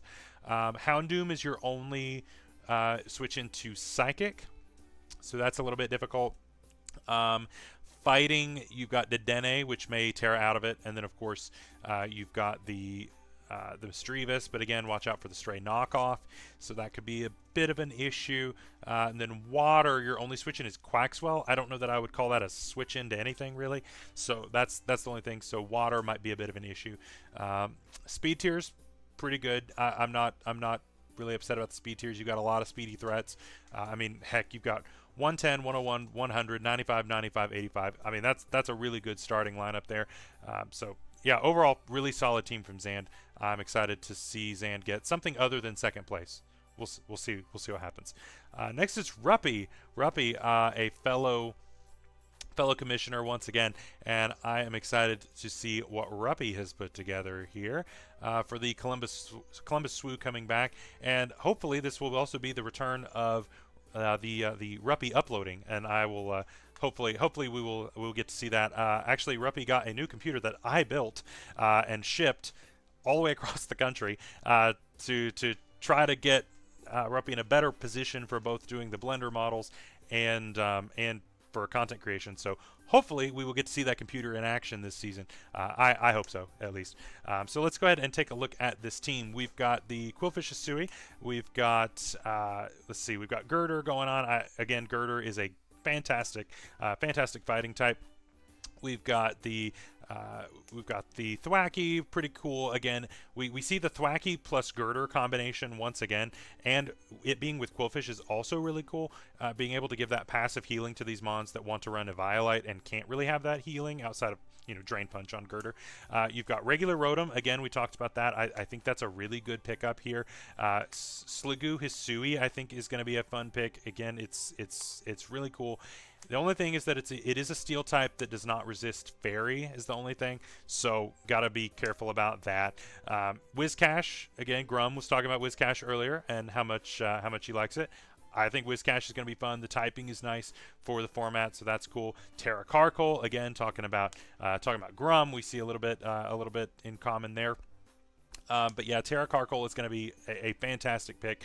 I think it was under point valued, to be honest, but really fun stuff. Cutie Fly, again, there for some possible webs action. I love that. And then 2 more Terra Captains in Gothita and Pikipek. Now, how often are Gothita and Pikipek coming? Probably hardly ever. To me, those top 8 are going to carry pretty much the entire team the whole season. And so with that, I think that I think drafting top heavy is going to end up being pretty strong overall. We get 2 rapid spin mons, and both are, or 2 removal mons, and both are really good. Rapid spin on Carcoal, defog on Girder. We get quite a bit of hazards, 2 rockers, 3 spikers, a T-spiker, and a sticky webber. And then we get 5 momentum picks, so not too shabby on that. As far as our typings go, we've only got the one fairy resist with Carcoal, but again, Carcoal can Terra out of that, and so if it ends up going with something like water, which is pretty common, then it would not resist that, and then you would not have a fairy resist because of Sliggoo being part dragon. And speaking of dragon, we've only got 1 resist, and that is Cutie Fly. I don't know that I am switching my Cutie Fly in raw on anything, even if I predict a dragon move. Just doesn't feel like a good option. And then Carcoal again is our ice resist. So now if you go Terra Fire or Terra Water, then you're fine. But if you go Terra something different, you may end up losing out on this being your one and only ice resist. So just something to be aware of on that as well. Water, we've got a couple of resists, so we're doing okay there. Yeah, besides that, there's nothing like super glaring, so overall that's fine. The speed tiers, of course, are a little bit slower than some of the other teams. We start out at 91, but we cluster a decent amount in the 80s, so it's not horrible. 91, 85, 84, 80, and then we jump down to 65, and they're kind of bunched up down there as well. So not the worst thing ever. So yeah, I would just watch out for those ice type moves and the fairy moves. If you run into a stray strong fairy, then that could be a little bit difficult to deal with there. Next up, Emerald Miner coming back to us again. I know Emerald was considering taking a break, but again, at least Emerald didn't retire. But almost every time that Emerald goes to take a break, I reach out to him and he's like, "All right, fine, I'll do it." And so somehow got Emerald to come back once again, and goes with Bruxish. Bruxish really didn't get drafted that much. I think it got drafted 2 out of the 4, and I was kind of surprised just because I don't know if y'all have seen Bruxish in standard tiers, but this thing hits like a truck. 105 base attack with Strong Jaw. It hits hard. It hits really hard. So I think that it's going to be a really good pickup there. It gets Wave Crash. There is not a lot that wants to take a Wave Crash from this, and then of course it gets a lot of the biting moves, and so yeah, that plus the Strong Jaw, really good stuff. Then pair that with Hitmontop, again a premier fighting type, really nice spring there, and then you also get the Dugtrio. Dugtrio helping out with that speed there. Really solid ground type, I think. You get Sucker Punch if something is scarfed, but you also get the Edgequake coverage, which is going to be really good. There's not going to be a lot of mons in this format that can deal with Edgequake, so really good stuff. We see Wigglytuff. Again, it's a fairy type that does not resist fighting, although you do have a resist to fighting with the Bruxish, so I think we'll be okay there. Speaking of resisting fighting, this does not resist fighting at all. That is Poniard, but with Terra, maybe it can. I think this is going to be really strong. It gets pretty much all the same tools that Bisharp gets, and then you just make it a little baby, and then you get rid of its pretty rough typing, and then it just goes nuts, right? Just go Terra Dark, Swords Dance, Sucker Punch. The rest is history. This thing is pretty good. Dracloak, again, I think Dracloak is a bit of a trap. I don't think Dracloak is all that great just because of its lack of coverage, but maybe Emerald will prove me wrong. I'm all for that. Now, one thing that I'm not doubting is Terra Grottle. I think Terra Grottle is going to be super fun. It's going to be a premier shell smasher, I think. Really fun. Quilava without Terra, even Quilava with Terra, I'm not a huge fan of. Quilava without Terra, I think is going to be even worse. We'll see if Emerald can cook something up. I'm all for seeing it happen, but I personally am not really sure how that works. So we'll see. I will happily be proven wrong. Glimmet though, again, Glimmet's great. I love that. Staravia could be a nice little sleeper pick as like a Scarf Mon, Banded Mon. We'll see. And then we've got some momentum with the Voltorb with Terra. Pretty cool. So you could go with the classic Terra Fairy. Could go with Terra Ice. You could do a few different things with that, and it's still pretty quick at base 100, so not too bad. And then of course Impidimp in the last slot. Overall, a pretty cool team. I like a lot of these mons. It's very offensive, very powerful. None of these mons really are like all that defensive, but I don't know that they need to be. You got the Impidimp in the last slot that will just cover all of that. You've got some mons that like to set up. You've got some mons that have some immediate power. So I think you've got a pretty dang good mix there. Only one rapid spin option with Hitmontop, but again, Hitmontop's one of the better ones, so I don't think that's too big a deal. You've got a lot of rock options, 1, 2, 3, 4, 5 rockers, so that's good, and then a spiker and a T-spiker, not too bad there. And then you've got a lot of momentum too, Volt Switch, couple U-turns, flip turn, parting shot, and some baton pass. Pretty good stuff there. As far as our typings go, ground might be a bit of an issue. Just because you've only got Staravia and Grottle. Again, Grottle is one that you probably are not going to be just switching hard into something, just because you don't want to take any stray damage, just to make sure that you survive in order to set up the Shell Smash. Staravia, again, is pretty frail, so you don't want to be too loose with that. Besides that, honestly, the team covers itself pretty well. I don't really see anything else that's glaring. There's not a lot of resistances to fighting, but you've got a ghost and a psychic, so ultimately that's fine. Fairy, your fiery resist is probably going to be just Glimmet for the most part, so that's something to maybe watch out for, but it's not a huge problem, I don't think. So yeah, overall this team covers itself pretty well. The speed tiers are pretty nice too. 120, we do jump down to 100, but I mean, again, there's not that much in that 115, 110 tier. It's like pretty much just Sneasel, pretty much. But your top 3 picks right there are all weak to Sneasel, so just something to be aware of there, just since they're all Ice weak. Then you go 92, 80, 70, 60, and besides, after that, it's pretty much perfect. So really strong team from Emerald. I think Emerald is going to do well, like always. Next up is Jirok, our sister league leader there. He is the commissioner of the KPL. Which we have done recently on my channel. If you want to check that out, we drafted only mons that Markiplier would smash, and we actually made playoffs with that team. So yeah, there you go. Join KPL next time it goes active. So we've got a really interesting team here. We've got the Frostmoth leading the pack, really good. Decent fairy in the Dash Bun. I like it a lot. This team, again, not super weak to fire, but not bad having that immunity there. We've got Metank, that is weak to fire. Not Terra, though. Again, I really would like to see the Terra there, just it being so good. We do see Terra on the Plusle, though. Now, Terra on Plusle is interesting. This is the only person that took Terra on Plusle or Minun. And I like this because you then go like Terra Flying. You get rid of your weakness to ground. And then you have electric moves. You have flying moves. You are immune to electric moves because of Lightning Rod. And so you're in a pretty good spot. Now, it becomes a bit of a one-trick pony, and so the opponent can just kind of pack like something that can deal with that flying typing. But if you go for a rock type, this thing gets Grass Knot. So you got to watch out for that same thing with a ground type if it's not the flying type. So yeah, could definitely just something to watch out for. This does get Grass Knot, and it does get Nasty Plot. So got to watch out for that.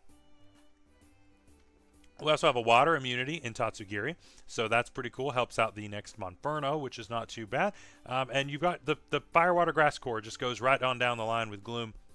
Gloom, I think, is going to be a nice pick here. It's really bulky for what it is. The grass type, it gives you grounded poison. That's pretty good as well. We get Krokorok again as another Terra Captain. I think that this is going to be a really nice option overall. Then Toucanon comes again, another Grum pick. I think that Toucanon is going to be a lot of fun. I can see it doing a lot of work with the Trailblaze and then just going nuts with its pretty decent move pool. I also think that Beak Blast is going to be one to watch out for in this format, because you've got I think that you can really corner people into with these move sets that are a little bit more limited. I think you can get a little bit more reliable burns with the Beak Blast, and I mean it's still a a powerful move regardless. So I'm excited to see that do work. Then we have the Terra on the Sinistea, and then we also have Cranidos no Terra. I would probably honestly rather see Cranidos as a Terra captain, just because it's probably going to be overall stronger and doesn't bait out the Mirror Herbs as much.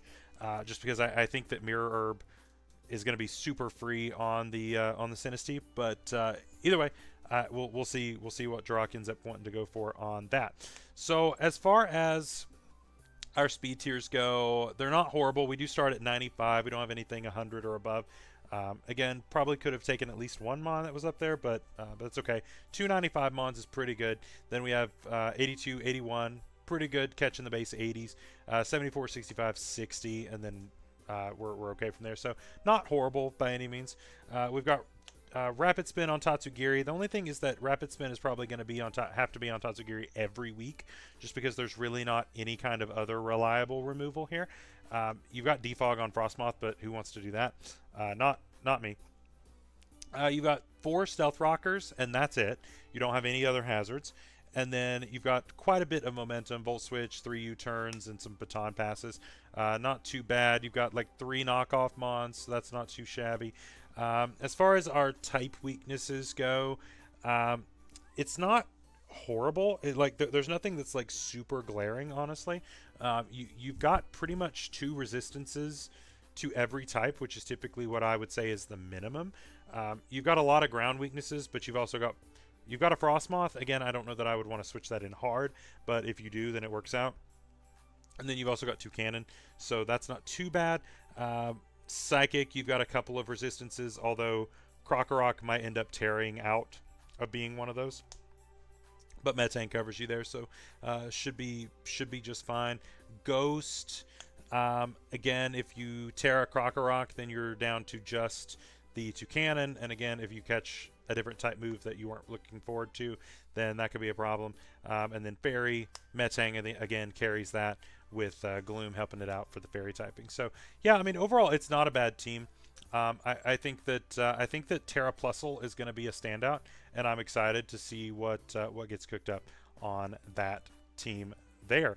And I believe that is all of our teams. So that is pretty much all of it. So I'm going to give some final thoughts here, and then we're going to go ahead and wrap this up. So thank you all again so much for joining me today. We're going to make some final announcements on this. There we go. So draft analysis videos, for those who are doing them, are going up today. Mine is actually already up. I messed up the timing on it. It's been up since noon. Yeah, for those who are uploading, they will be doing their draft analysis. I know there are a couple of coaches who are just going to attach the draft analysis in with week 1. And that's totally fine. This is not an upload required event, so it's totally fine if coaches do not upload. But week 1 starts 1 week from today, which is January 10th. So be looking forward to those. And uploads, of course, will be on Saturdays. There will also be fan docs available in the very near future, and so make sure to watch out for those. And if you have not joined the Discord, make sure that you do so. So that is pretty much everything for today. So I think you all, do we post them anytime today? You can post them anytime that you want to. You can absolutely post them anytime now. We have gone through all the teams. There's nothing that I have not revealed yet, so you may post them anytime you want. So I appreciate all of you for joining me for the stream today, and I will be looking forward to seeing you all in 1 week as we do week 1. So until next time, stay safe out there, stay healthy. We'll see you later. Bye-bye.